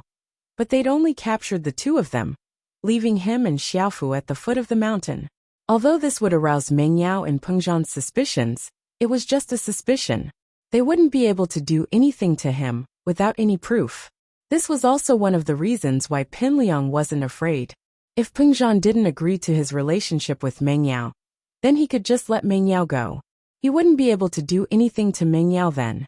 He believed that Pengzhan wouldn't hold this matter against him. Pinliang had Xiaofu hail a taxi after they got down the mountain, and the two made their way back to school quickly. As for Mengyao, he'd have to wait until Uncle Fu came to pick up Mengyao and Yushu after school. He'd only be able to meet up with Pengzhan then. During the self-study session at night, Pinliang and Xiaofu acted as if nothing had happened. It was as if Mengyao and Yushu's disappearance had nothing to do with them. In fact, no one dared to ask about the whereabouts of the two young ladies. Since the two of them had left, the teacher had turned a blind eye to it. Pinliang was bored and wanted to see if there were any private pictures in Mengyao's phone. It would be best if there were naked pictures. That way, Pinliang could look at the pictures and fantasize about it. Unfortunately, Mengyao evidently didn't like selfies. There were only a couple of pictures of Yushu in the album, and nothing else worth imagining. Pinliang pressed the power off button, deciding to put the phone back into Mengyao's backpack. He couldn't explain himself if he had it in his hands. As for Yushu's phone, Pinliang didn't want to look at it. He didn't want to, nor did he dare. What if he saw something bad and Yushu found out? The girl wouldn't let him off the hook. Who knew if Zihua Bro and Master Bing would be able to mess with Yushu?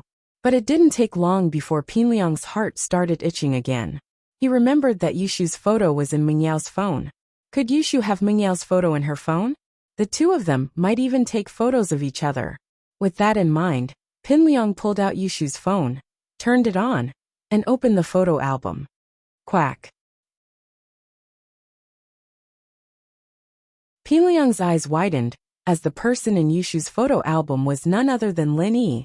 This surprised Pinliang. Why would Yushu have Lin Yi's photo in her phone? He flipped through it, and there were photos of Lin Yi in school and there were photos of Lin Yi roasting the shark. There were many more similar photos. Pinliang was speechless. This girl couldn't have fallen for Lin Yi, could she? But thinking about Yushu's personality, it was possible. But there was an 80% chance that it was just a crush.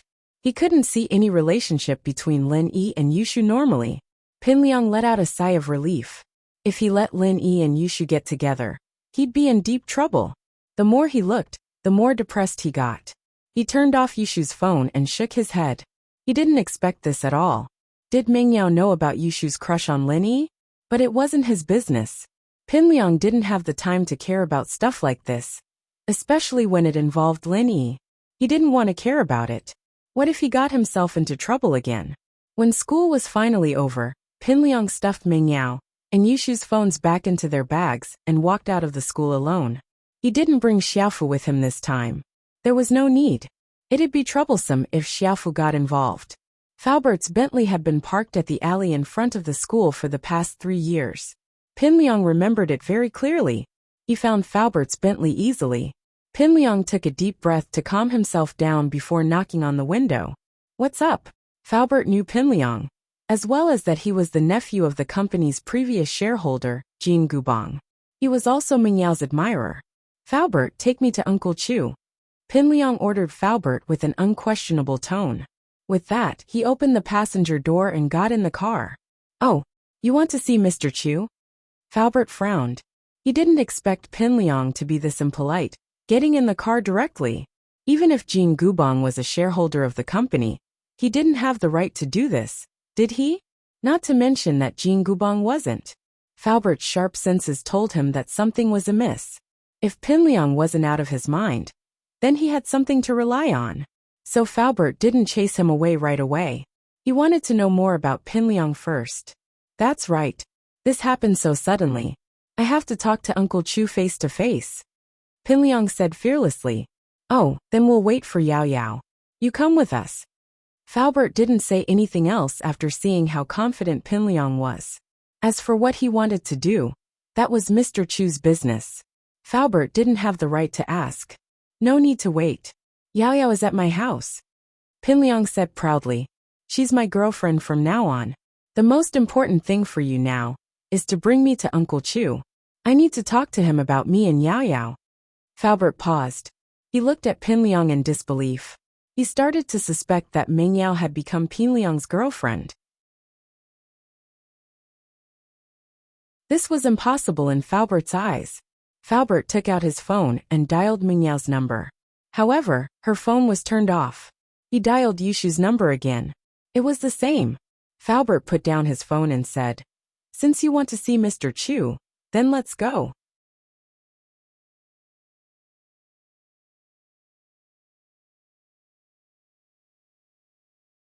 Chapter 542.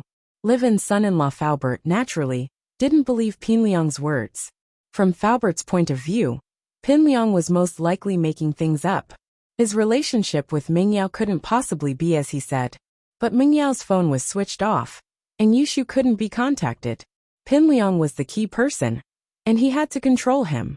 And so, Falbert quietly started the car and said to Pinliang, "Mr. Chu is still in the company, but I need to make a call to confirm." "No problem, go ahead." Pinliang was sure that Falbert couldn't do anything to him, so he didn't care. So what if he notified Pengzhan in advance?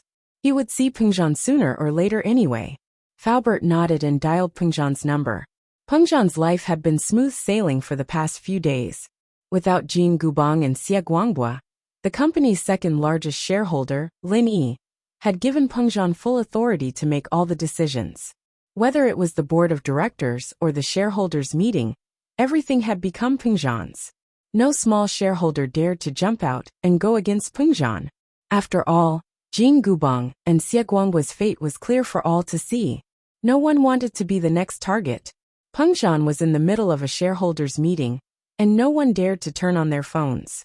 Of course, Pengzhan himself was the only exception. No one dared to say anything. Pengzhan looked at the caller ID and picked up the phone. "Li Fu, what's up? I'm in the middle of a shareholders' meeting." "Mr. Chu, Mr. Zhong Pinliang wants to see you." Falbert cut to the chase. "Miss should be in his hands." "What? Yao Yao is in Pinliang's hands?" Pengzhan was stunned. He didn't expect Pinliang to be so daring as to kidnap Meng Yao. Pengzhan had gotten used to his authority recently, and now that someone dared to kidnap his daughter, he was enraged. Falbert wanted to explain, but Pinliang grabbed the phone from him. "Give me the phone, I'll talk to Uncle Chu." Falbert didn't insist and passed the phone to Pinliang. In truth, Falbert didn't know what Pinliang did to Meng Yao. "Uncle Chu, I'm Zhong Pinliang." Pinliang accepted the phone politely, trying to make his tone as respectful as possible. As far as he was concerned, Pengzhan was going to be his father-in-law soon. "Pinliang, where's Yao Yao?" Pengzhan wasn't in the mood for small talk. His tone was cold. "Uncle Chu, Yao Yao has agreed to be my girlfriend. We just confirmed our relationship today. She is resting in my house now," Pinliang said. "I was thinking about discussing our engagement with Uncle Chu. Yao Yao agreed to be your girlfriend." Pengzhan frowned. "Come to my company now." Pengzhan didn't express his suspicions. Some things couldn't be explained over the phone. He needed to see Pinliang first. He still hadn't figured out what Pinliang was trying to do. "Okay, I'll be there now." Pinliang saw that Pengzhan didn't suspect him right away, instead asking him to talk to the company.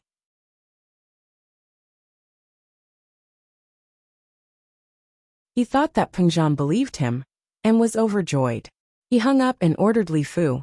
"Did you hear that? Uncle Chu wants you to bring me to the company." "Okay." Falbert didn't say anything else. He put away his phone, and turned the car towards Pengzhan Industries. Pinliang was in a very good mood, as he looked at Pengzhan's skyscraper. He was about to become Pengzhan's son-in-law. And Pengzhan didn't have a son. Did this mean that the family business would be his from now on? With that in mind, Pinliang started calculating in his heart. When he saw Pengzhan later, he'd do whatever it took to convince him to accept him as his son-in-law. Pengzhan was in the middle of a meeting when he heard that something had happened to his daughter. He ended the meeting quickly and returned to his office. In fact, Pengzhan didn't really believe Pinliang's words. His daughter would have fallen for Pinliang a long time ago if she could. She wouldn't have waited until now. Pinliang's claim that Mingyao had agreed to be his girlfriend was complete bullshit. But Pengzhan was puzzled. Why would Faubert be messing around with Pinliang? There could only be one reason. His daughter was missing. Faubert must have gone to pick up his daughter from school. He must have waited for Pinliang, because he didn't get his daughter. With that in mind, Pengzhan gave Mingyao and Yushu a call, confirming his suspicions after hearing that their phones had been turned off. Pengzhan was calmer than usual after the company's turmoil, and as anxious as he was, he didn't let it show on his face. He sat quietly in front of his desk, waiting for Pinliang to show up. After about half an hour, Faubert brought Pinliang to Pengzhan's office. "Hello, Uncle Chu." Pinliang bowed to Pengzhan, as if he was a son-in-law visiting his home. "Pinliang, have a seat." Pengzhan gestured for Pinliang to sit. He then turned to Faubert. "Pour some tea." "How can I trouble Faubert? I'll do it myself." Pinliang was overjoyed. Was Pengzhan accepting him? Otherwise, what kind of status did Fubo have? How could he let him pour tea for him personally? Pinliang knew about Faubert's identity through his uncle. He was a man of authority in the company. He might only be a driver, but he was Pengzhan's confidant. Normal employees wouldn't dare let Faubert pour tea for them. Faubert only worked for Pengzhan and Mingyao. Now that Pengzhan was letting Faubert pour tea for him, did that mean that he was accepted by Pengzhan as his son-in-law? Pinliang thought excitedly. He hadn't even said anything yet, and Pengzhan believed him already? "You kidnapped my daughter?" Pengzhan's cold voice rang out in his head. "Wah." Pinliang was just about to take the cup of tea from Uncle Fu when he jumped in fright, dropping the teacup in his hand onto the floor, shattering into pieces. "Uncle Chu, don't say that. How could I possibly do something illegal like that?"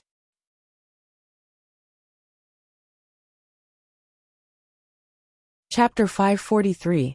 Two possibilities. She's resting in my house. Didn't I tell you? Yao Yao and I are already in a relationship. Pinliang said calmly. He knew that he couldn't lower his head. His plan would be ruined if he did. Relationship? What relationship? Pengzhan asked. It's a boyfriend and girlfriend relationship. Pinliang tried to calm himself down. Think about it. What relationship can there be? Then why is she in your house? Why didn't she come with you? Pengzhan didn't believe Pinliang. She's tired and fell asleep. You know, girls usually have trouble moving around when they do it for the first time. Pinliang said embarrassedly. First of all, she was embarrassed. Second of all, I was worried that she wouldn't be able to move around, so I let her sleep at home and rest. Oh? Is that so? Pengzhan frowned. He didn't believe that his daughter would have a relationship with another guy so casually. Although his daughter had grown up, this kind of thing wasn't something that could be done so casually. Even if Mingyao and Linny did it, Pengzhan would still be suspicious, let alone Pinliang, who Mingyao didn't like. Unless his daughter was confused. Wait, confused? Could it be that Pinliang had done something? Pengzhan was enraged at the thought. If this kid dared to do it, Pengzhan would kill him, even if he had to give up his family business. Pinliang felt a little guilty when he saw the unfriendly look on Pengzhan's face, but he didn't want to back down. Uncle Chu, don't worry, Yao Yao's fine. She's just a little tired and fell asleep. Then tell me, how did you two get together? What did my daughter promise you? The more Pengzhan looked at Pinliang, the more he felt that something was wrong. He was someone who had been in the business world for many years. How could he not be observant? Not to mention a noob high school student like Pinliang. Even those old foxes in the business world wouldn't be able to tell if something was wrong under Pengzhan's observation. Hence, Pengzhan felt that Pinliang wasn't telling the truth. Of course, there were two kinds of lies. Pengzhan wasn't sure which one it was. The good news was that his daughter was completely fine, and Pinliang was just bluffing. The worst-case scenario was that half of what Pinliang said was true. He really did do something to Mingyao, but his methods weren't that glorious. Uncle Chu, you also know that I have been pursuing Yao Yao. Wasn't he going to graduate soon?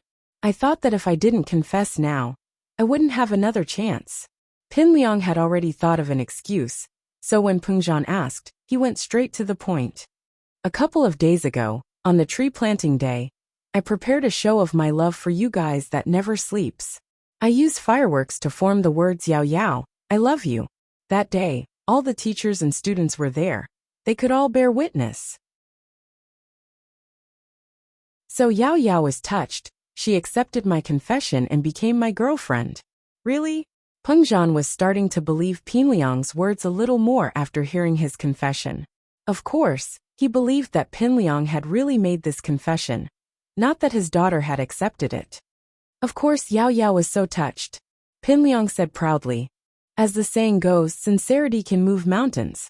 I've been pursuing Yao Yao for 3 years. Even a girl would be touched. Oh, so you guys went to get a room today? Pengzhan nodded and asked faintly. Haha, it's not getting a room, it's going to my house. Pin Liang nodded embarrassedly. Uncle Chu, I'm sure you've been around this age as well. Since Yao Yao and I are in a relationship, everything else should be in order. But don't worry, I'll take responsibility. Oh, Pengzhan nodded. Just when Pin Liang thought that he had passed the test, he heard Pengzhan's sudden question. Yao Yao went to get a room with you, did Shu go too? Ah, this. Shu. Pin Liang's forehead was covered in sweat. Yes, Meng Yao went to get a room with him, but what was Yushu doing? Clearly, Pengzhan had tried to contact Yushu, but he couldn't reach her. In his plan, Yushu wasn't included. He only wanted Meng Yao to follow him up the mountain and lock her up. Who would have thought that Meng Yao wouldn't tell Yushu to leave when he was talking to Meng Yao? Yushu, the curious girl, followed them up the mountain as well. Pin Liang had no choice but to imprison Yushu as well. Otherwise, what if Yushu went out and spread the news? At first, Pin Liang thought that it was just one more person. It wasn't a big deal, and it wouldn't affect his chances. But now that Pengzhan asked, he realized that he was wrong. He was too naive. Since Pengzhan couldn't find Meng Yao, naturally, the first person he thought of was Yushu. Since Yushu was missing as well, the lie he'd made earlier would fall apart on its own. He didn't need to bring Yushu with him to get a room with Meng Yao. And he couldn't bring someone else with him. Was he trying to kill 2 birds with 1 stone? Pin Liang thought about it, but he knew that it was impossible. Besides, he didn't have any feelings for Yushu, and he couldn't wait to avoid her. Killing 2 birds with 1 stone with her was suicide. What? Nothing to say. Did you not plan your lie well enough? Can't say anything now? Pengzhan humphed coldly. How dare he show such a small trick in front of him? He was thinking too much of the business world. All right, since you can see through it, that's even better. I won't waste my time making up lies. Pin Liang didn't care anymore, and decided to go all out. I've captured Yao Yao and Shu. But don't worry, I won't hurt Shu. I only like Meng Yao. What did you do to Yao Yao? Pengzhan stood up abruptly. He didn't expect Pin Liang to be this bold, kidnapping Meng Yao and Yushu. Pengzhan didn't know what Pin Liang did to his daughter. What? What else could it be? Pin Liang didn't have to be polite anymore, since he had already fallen out with Pengzhan. He crossed his legs playfully. Boys and girls together. What do you think, Uncle Chu?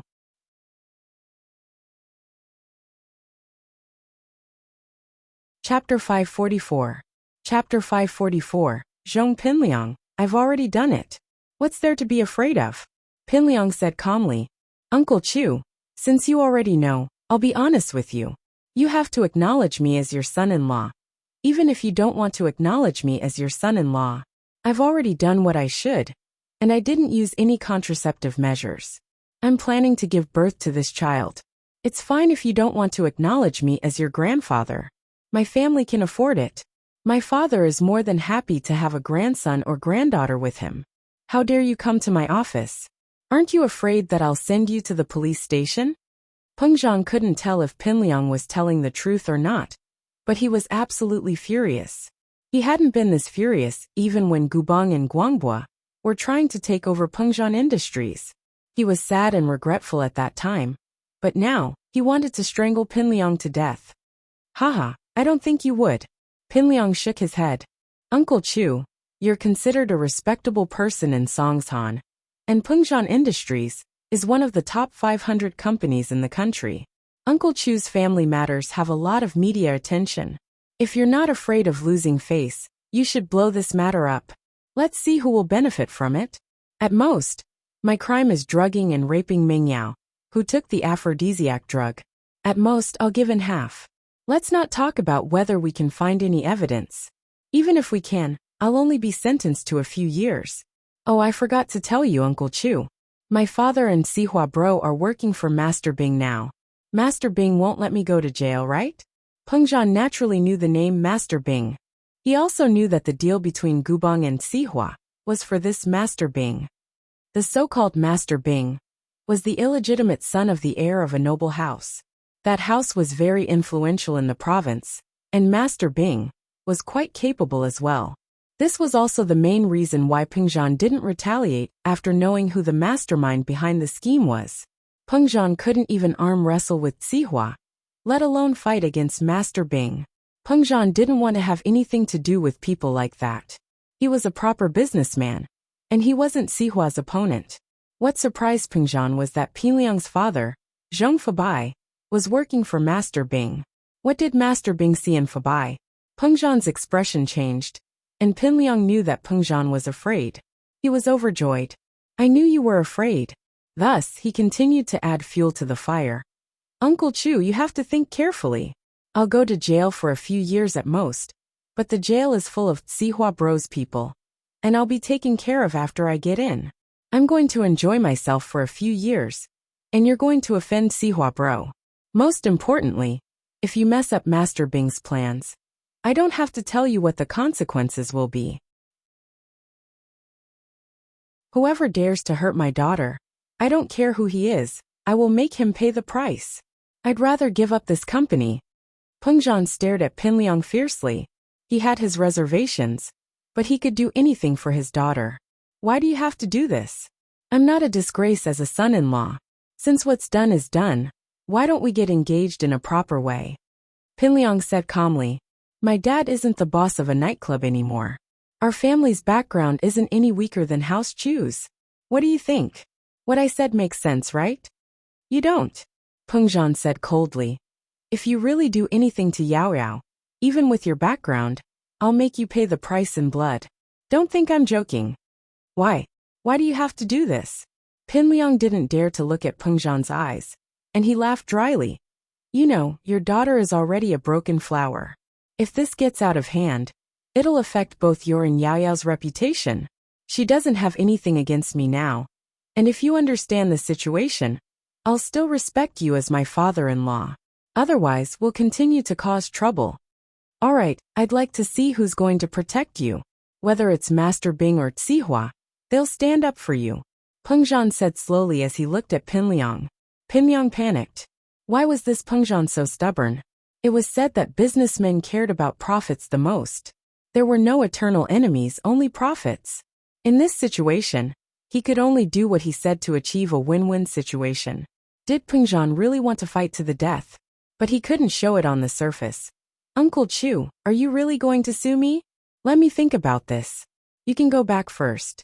Pengzhan didn't continue threatening Pinliang, but waved his hand, indicating that he could leave. Pinliang was confused by Pengzhan's attitude. What did Pengzhan mean? Did he approve of him or not? Why did he want him to leave so suddenly? Pinliang knew that since Pengzhan had asked him to leave, he couldn't stay any longer. That would only make Pengzhan suspicious. He guessed that Pengzhan couldn't make up his mind right now. After all, everything happened so suddenly.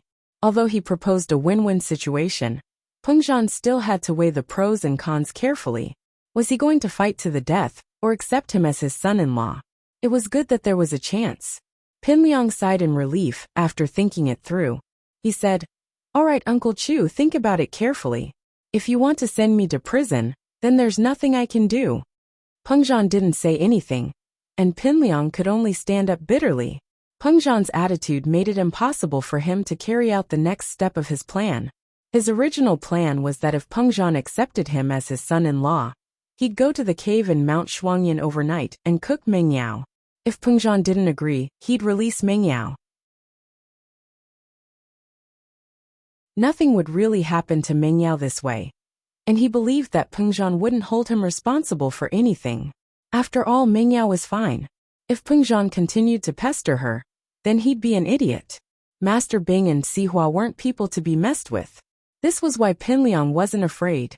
He was hesitant before, but after knowing the relationship between Sihua and Master Bing, he became bolder.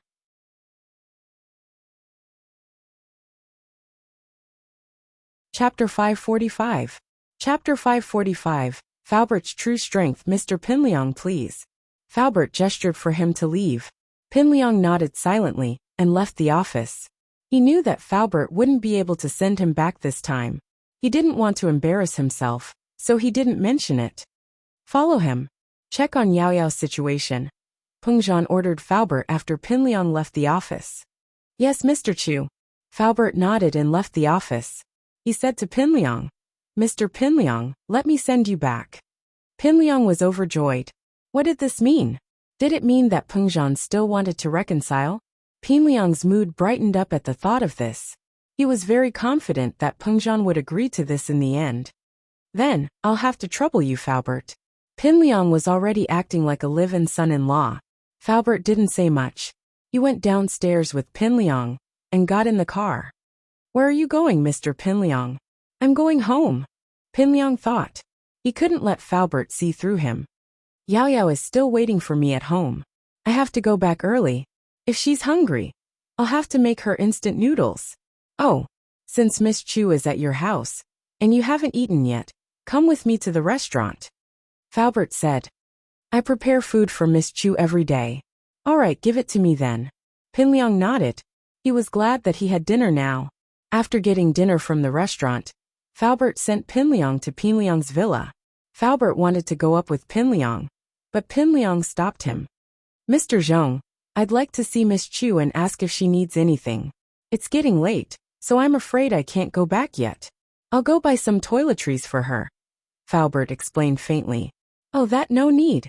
Pinliang wouldn't let Falbert go up. Wouldn't everything be exposed if he couldn't see Meng Yao?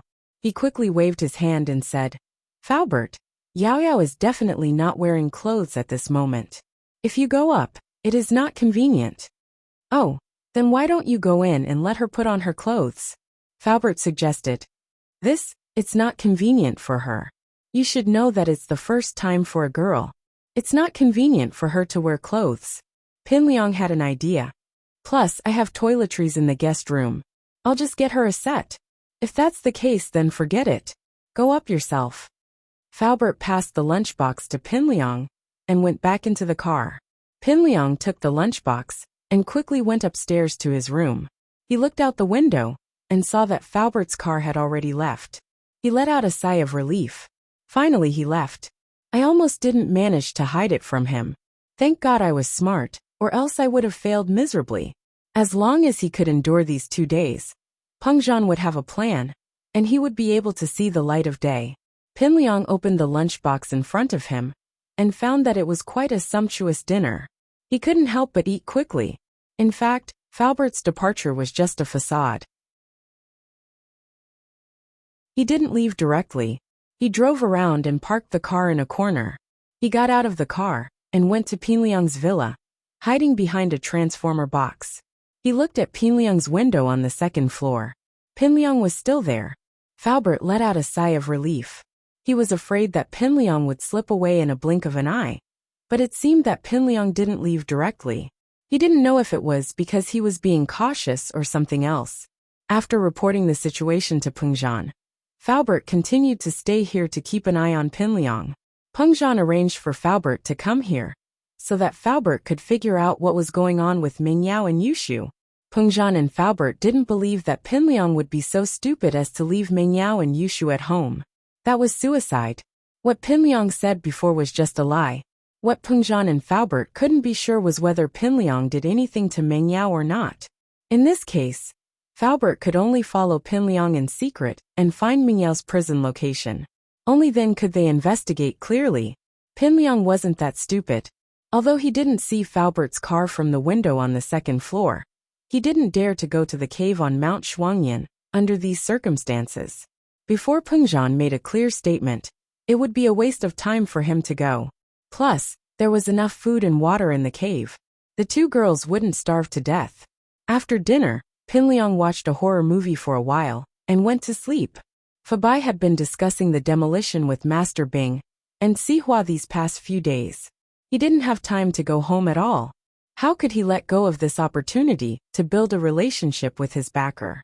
Faubert saw that all the lights in Pinliang's house were off, but he didn't act rashly. Instead, he waited for a while. About an hour later, when a normal person should be asleep, Faubert jumped into the villa's courtyard and climbed up to Pinliang's window. He looked inside through the gap of the curtains. Pinliang was sleeping alone on his single bed. There was no one else in the house. Faubert was even more sure of his guess. Mengyao shouldn't be in Pinliang's house. However, he didn't dare to be 100% sure. Faubert planned to search the villa first. It was never wrong to be careful. Other than Pengzhan, no one knew that Faubert was a golden-class physical practitioner. In fact, even Pengzhan didn't have a clear idea of how much Faubert's strength had recovered. Faubert's current strength had reached the peak of the late phase of the golden class. However, it was impossible for a physical practitioner to break through to the mystic class without a suitable opportunity.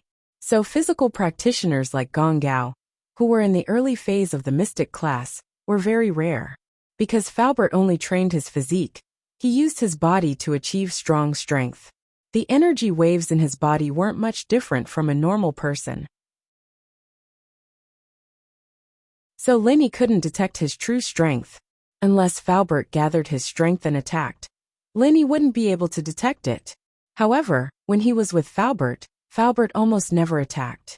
Until now, Linny still hadn't figured out the reason why Faubert's strength didn't exist. Chapter 546. Yao Yao's whereabouts. However, the secret room was filled with jewelry, cash, and property certificates.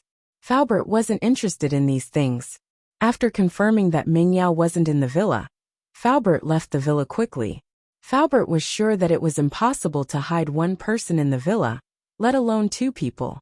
Since Pinliang's villa was huge, the furniture was arranged loosely. It was easy to see if anyone was hiding there. After leaving Pinliang's villa, Faubert gave Pengzhan a call. Pengzhan couldn't sleep tonight, as he waited for Faubert's news. When he received the call, he was relieved. He knew that Faubert's search results were out. Whether his daughter was in Pinliang's villa or not, it was good news. "Hello Li Fu, how is it?" Pengzhan asked. "Miss Chu isn't in the villa. Pinliang didn't do anything after he came home. He went to sleep after eating." Faubert summarized the current situation. "Oh, so Yao Yao is hidden somewhere else." Pengzhan breathed out in relief. It was very likely that Pinliang hadn't succeeded yet. Young people were very obsessed with that kind of thing.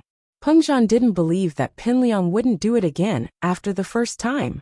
He could even sleep at home peacefully. As long as he did it, no matter what Pengzhan's attitude was, he wouldn't wait to do it again.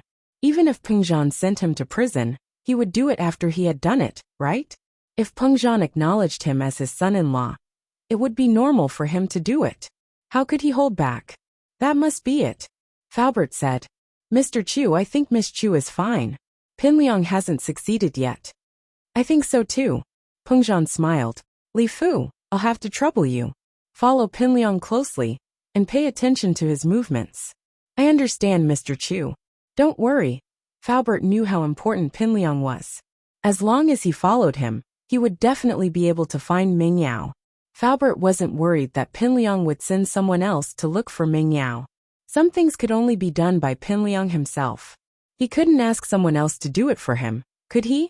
So if Pinliang hadn't succeeded yet, then there was no need to worry. If he succeeded, then worrying was pointless. "Right, Mr. Chu, do we need to inform Mr. Lin about this?" Faubert asked. "There's no need for that. Lil Yi has his own things to do. I'd be happy to see him have his own career, instead of just being a follower by Yao Yao's side." Pengzhan didn't know what Lin Yi was doing, but he knew that Lin Yi wouldn't be doing something useless. Plus, a man had to be strong. He couldn't live off a woman, could he? "Alright." Faubert was just reminding Pengzhan. He didn't say anything else since Pengzhan had already said so.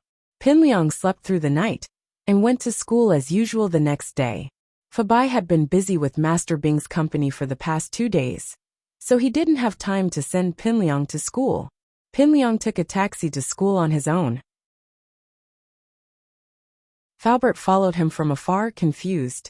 Why did Pinliang come to school as if nothing had happened? Wasn't he worried about Meng Yao? In fact, Pinliang was very worried, but he knew that worrying wouldn't help. Peng Zhan's attitude hadn't been decided yet, and he couldn't move on to the next step. He could only drag it out for now. It wasn't convenient for Faubert to follow Pinliang into the school himself, but Peng Zhan was a shareholder of Songshan's first school. Faubert found a few random people and asked them to keep an eye on Pinliang. Naturally, these people fought for the job. Of course, Wang Jifeng was one of them. He was a person who was good at currying favor. He was worried that he wouldn't have a chance to build a good relationship with the higher-ups when Faubert gave him a mission. He patted his chest and promised that he would keep an eye on Pinliang's movements. Wang Jifeng didn't care about anything else this time. He grabbed a notebook and went to class 5 to listen to the class. It was normal for the dean to check on work, but this was the first time he did it for an entire day. However, Wang Jifeng didn't care about what others thought. He sat in the last row of class 5 and refused to leave. Coincidentally, he was sitting right next to Pinliang too. Pinliang was frustrated. What the hell was going on? He didn't even have the chance to discuss a plan with Xiaofu. He hoped that the god of plague would leave as soon as possible, but he didn't show any signs of leaving after a whole morning. At noon, Pinliang was about to go outside with Xiaofu to discuss a plan when Wang Jifeng called out to him with a dark face. Pinliang, where are you two going? Are you going to smoke in the bathroom? Pinliang looked like he was about to cry, but he didn't dare not answer. I'm going to eat lunch. Oh, then let's call this classmate. Xiaofu, go buy it and eat it in the classroom. Let's go to the cafeteria. I'm hungry anyways, buy me some too. It's my treat. He took out 50 kuai and handed it to Xiaofu. Xiaofu didn't dare reject the dean's order. However, he couldn't understand why the academic affairs dean would treat them to a meal. Are you kidding me? Although it's just a bento box, this kind of treatment is unparalleled. Pinliang couldn't do anything about it. He didn't suspect anything though. Wang Jifeng didn't like him very much, especially after Gubang was no longer a shareholder. He'd always caused trouble for Pinliang. Who knew what was up with Wang Jifeng today? Pinliang really didn't want to piss him off. Uncle Fu didn't expect Wang Jifeng to be so responsible. He was practically Pinliang's bodyguard. But it gave him some time to sneak back to Pinliang's house in the morning. There was no one in the house, so Uncle Fu snuck back and did a thorough search. He didn't search Pinliang's room last night, so he might as well do it today. However, he didn't find any useful clues in Pinliang's room. At this point, Faubert was 100% sure that Meng Yao wasn't in Pinliang's house. But if Meng Yao wasn't in Pinliang's house, then where could she be? The problem was that Yushu was missing as well, and the two of them had disappeared at the same time. Where could Pinliang put them? Faubert wiped away all traces he left in Pinliang's house. A normal person wouldn't be able to detect Faubert's presence, but Faubert always had to be careful. It was a habit.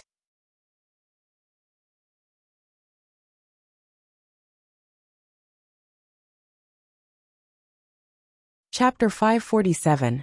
This is kind of awkward. The third auction was held as scheduled, and this was also the last auction organized by House Yu.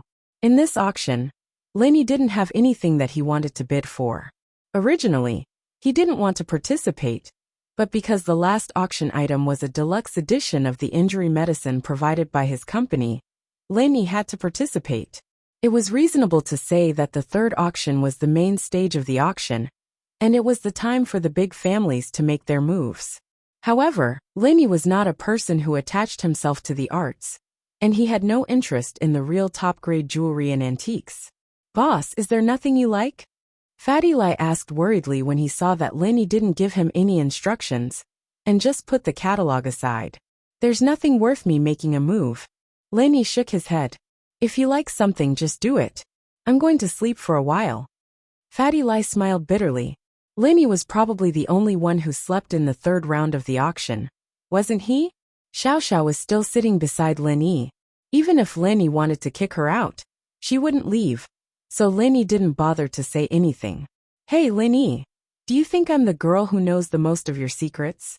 Xiao Xiao didn't want Lin Yi to sleep, so she pulled him over to talk. What do you mean? Lin Yi pretended not to understand. Tang Yin doesn't know about your company, does she? They didn't know that you could cure illnesses, did they? Even your two young misses don't know you as well as I do, right? Xiao Xiao couldn't help but feel a little smug, thinking that she was the one who understood Lin Yi the most. Oh maybe, Lin Yi said lightly, as if this matter had nothing to do with him. Xiao Xiao couldn't help but get a little annoyed at Lin Yi's nonchalant face. What kind of person was this? He didn't know how to flirt at all. If it were a guy, he'd probably be excited, wouldn't he? Was his tone not ambiguous enough? Xiao Xiao had never pursued a guy before, and she'd never been in a relationship before. All her knowledge came from the internet and books, so she didn't know what to do. All she could do was sulk. If there's nothing else, I'll take a nap. Lin Yi looked at Xiao Xiao. I'm a bit sleepy. Then, I'm also a little sleepy. I'll sleep too. Xiao Xiao gritted her teeth and laid down on Lin Yi's shoulder. Good night. Lin Yi frowned and wanted to turn his body sideways, but Xiao Xiao's head was like a magnet, moving wherever he moved. Lin Yi couldn't just lie on top of him, could he? Stop fooling around. Lin Yi scolded. Fufu. Xiao Xiao pretended to be asleep, ignoring Lin Yi. Seeing how shameless Xiao Xiao was, Lin Yi got even angrier. Weren't you messing with me? Then let's see who gets the worst of it. Lin Yi put his arm around Xiao Xiao's shoulder, his hand moving towards Xiao Xiao's chest. Ah! Xiao Xiao gasped, her face turning red. She didn't think that Lin Yi would be so bold as to touch her chest. Xiao Xiao wanted to jump up and kick Lin Yi until he died. But Xiao Xiao came to a realization. She was seducing Lin Yi to get him to like her. So how could she do that to him? Now that he was touching her chest, shouldn't she be trying to resist? At that thought, Xiao Xiao started to fidget. Being touched by a guy was a bit of a disadvantage, but in order to get Lin Yi's heart, it was normal to make some sacrifices. If it were when she first met Lin Yi, she would definitely reject Lin Yi touching her. But now, she really did feel like she was trying to resist. Ever since Lin Yi saved her from the sea, and again at the hotel 2 days ago, Xiao Xiao's hatred for Lin Yi had lessened. She didn't know how she felt about Lin Yi now, but she just wanted Lin Yi to like her even more. Xiao Xiao hadn't had this kind of mentality before, so she didn't think too much about it. She just thought that if he touched her now, he'd feel like he owed her, right? Maybe he'd start liking her after touching her, and he wouldn't be able to stop. Lin Yi saw Xiao Xiao move a little, but let him put his hand on her chest, not resisting at all. He couldn't help but feel that it was strange. This Xiao Xiao wouldn't be willing to sacrifice her body for her plan, would she? If that was the case, then why did Lin Yi have to be so polite? Lin Yi wasn't a nice guy, to begin with. He'd been avoiding Xiao Xiao because he didn't want her to keep coming up with stupid plans to screw him over.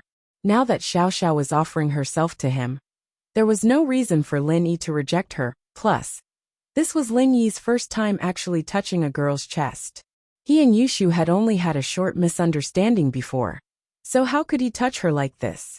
Seeing that Xiao Xiao wasn't rejecting him, Lin Yi got bolder and put his hand all over. Yes, this felt good. Lin Yi thought that it'd be great if Tang Yin let him touch her as well. But Lin Yi felt that his thoughts were a little shameful. The person he was touching was Xiao Xiao, and he was thinking of Tang Yin. Xiao Xiao might have sacrificed her body for some reason, but she was still a girl, wasn't she? It didn't seem right for him to touch her like that, right? But Lin Yi didn't want to let go, and so Lin Yi pretended to be asleep as he attacked Xiao Xiao. Xiao Xiao was also pretending to be asleep, but her face was as red as blood, and her breathing was getting faster and faster.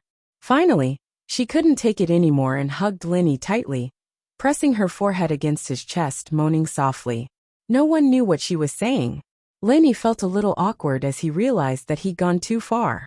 It was nice to touch, but he couldn't just touch it like that, could he? He'd touched Xiao Xiao out of impulse, and now he was regretting it. He quickly let go, but he didn't know if he should push her away or let her hug him. Luckily, after a while, Xiao Xiao let go of Lin Yi and looked up at Lin Yi shyly. Is it nice to touch? Lenny thought that the old saying made sense. What did it mean to touch someone's hand was shorter? Wasn't he the perfect example? But he wasn't the type of person who wavered. He didn't want to lie when Xiao Xiao asked, so he nodded. Xiao Xiao couldn't help but smile after getting Lin Yi's confirmation. You've never touched Tang Yun before? Lin Yi shook his head.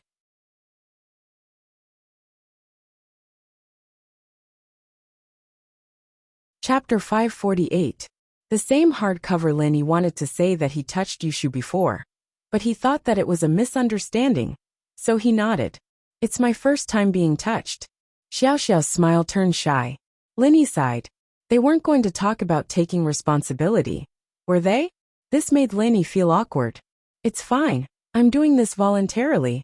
Xiao Xiao gathered her courage, wanting to threaten him with this, but she couldn't bring herself to say it. The words just came out of her mouth, and they just turned into soft, silly words. Lin Yi didn't expect Xiao Xiao to say that. He looked at her in disbelief. I'm really sleepy. I'm going to sleep for a while. With that, Xiao Xiao closed her eyes and laid on the back of the chair. This time she didn't listen to Lin Yi. Lin Yi didn't understand Xiao Xiao's attitude. Was this still the Xiao Xiao he knew? What was she trying to do? This scene made Lin Yi's understanding of Xiao Xiao a little blurry. All of a sudden, her attitude changed. What was going on with Xiao Xiao? Seeing that Xiao Xiao didn't want to talk to him anymore, Lin Yi closed his eyes helplessly. Lin Yi found it very strange that Xiao Xiao would let go of this so easily. How could he be in the mood to sleep? The auction went on as planned, and many of the items were sold at very high prices. Miracle Dr. Kang's family didn't buy anything, but they were still very happy sitting there. Dr. Kang felt that he was going to become the head of a noble house soon. He would be like these people, with an extraordinary position in society. As long as he had the title of a noble house, his path would become wider. Whether it was buying materials or selling, he would break through his current bottleneck, ushering in a new era for House Kang. Today, it was obvious that the noble house's attitudes towards Miracle Dr. Kang were much warmer than before. This was the reason why Miracle Dr. Kang was so confident. Only House Yi's attitude was a little vague. Haitian nodded at Miracle Dr. Kang calmly, not saying a word. But Dr. Kang thought that House Yi was just trying to avoid arousing suspicion. House Yi was the organizer of the noble house meeting. If they were too close to House Kang, how would people think of them? Sure enough, the third auction is filled with good stuff. Kang Guifeng looked at the people who won the auction enviously, taking all the rare treasures for themselves. Next year, House Kang will return with a full load. This year is a year of development, and we need to use our funds in the right place. Dr. Kang was envious as well, but thinking about the bright future, he was full of confidence. Seeing that the last item was won by a noble house's disciple, Dr. Kang closed the auction catalog in his hands. He was about to leave when the auctioneer continued. This auction will be the same as yesterday. There will be an additional finale item. This item is provided by Miracle Dr. Guan's medical company. Injury Medicine, Special Edition. Injury Medicine Special Edition? Miracle Dr. Guan's medical company is also making Special Edition Golden Creation? That's called Injury Medicine, not Golden Creation. But isn't the effect the same? Is there a difference? The audience was in an uproar. Everyone was paying close attention to Miracle Dr. Guan's medical company.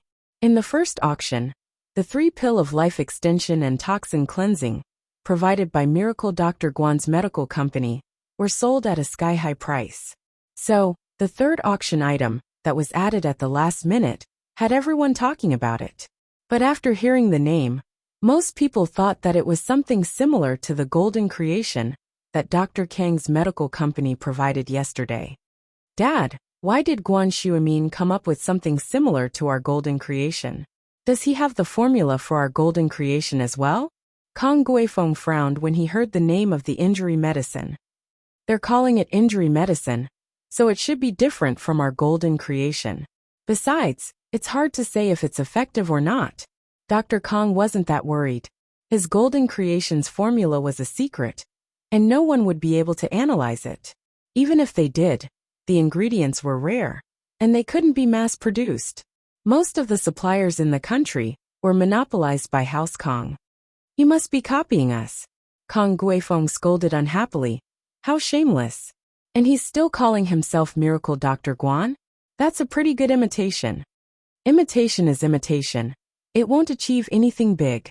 Miracle Dr. Kong shook his head and smiled carelessly. He chose the wrong time to come up with a special edition injury medicine for auction at a time like this. Yeah, Kong Guifeng nodded. Indeed, we've already auctioned the Golden Creation medicine yesterday. It's basically enough for the entire auction. Who else are they going to sell it to? What a finale. I think it'll be embarrassing if no one buys it later. Let's watch the show. Dr. Kong smiled. Looks like it was the right decision not to leave so early. We can still watch a good show now. Grandpa, why do I feel that Fatty Lai isn't that reckless? Xiaolong was confused. If they brought out the same thing, they'd probably think the same thing. Aren't they afraid of embarrassing themselves? Not that reckless. If he wasn't, why would he spend 20 million to buy a box yesterday? Dr. Kong didn't think much of it. Hasn't he heard of the story of buying the casket and returning the pearls? But he still bought it. This proves that this person's IQ is really low. He was forced to do it yesterday. He couldn't back down now, so of course he had to spend money to buy it. But I feel that Fatty Lai isn't that kind of idiot. Xiaolong shook his head and didn't say anything else since his grandpa didn't think much of it. The auctioneer was very satisfied with everyone's response. He wanted to personally introduce the effects of this hardcover injury medicine, but after thinking about it, it was better to let Lai Changyi personally introduce it. So when everyone was almost done discussing, the host said, I think everyone is very concerned about the effects of this hardcover injury medicine. Let us welcome the CEO of Miracle Dr. Guan Medicine Group, Mr. Lai Changyi, to the stage to introduce the effects of his company's new product, as well as the effects of this injury medicine. You're tuning in to the Dreamy Chapters YouTube channel. We're so grateful for your support, and don't forget to subscribe to join us on this incredible journey through captivating stories. Your generosity through donations truly makes a world of difference, as it's the primary source of revenue that allows me to expand and enhance this channel for you. Thank you from the bottom of my heart for being a part of this adventure.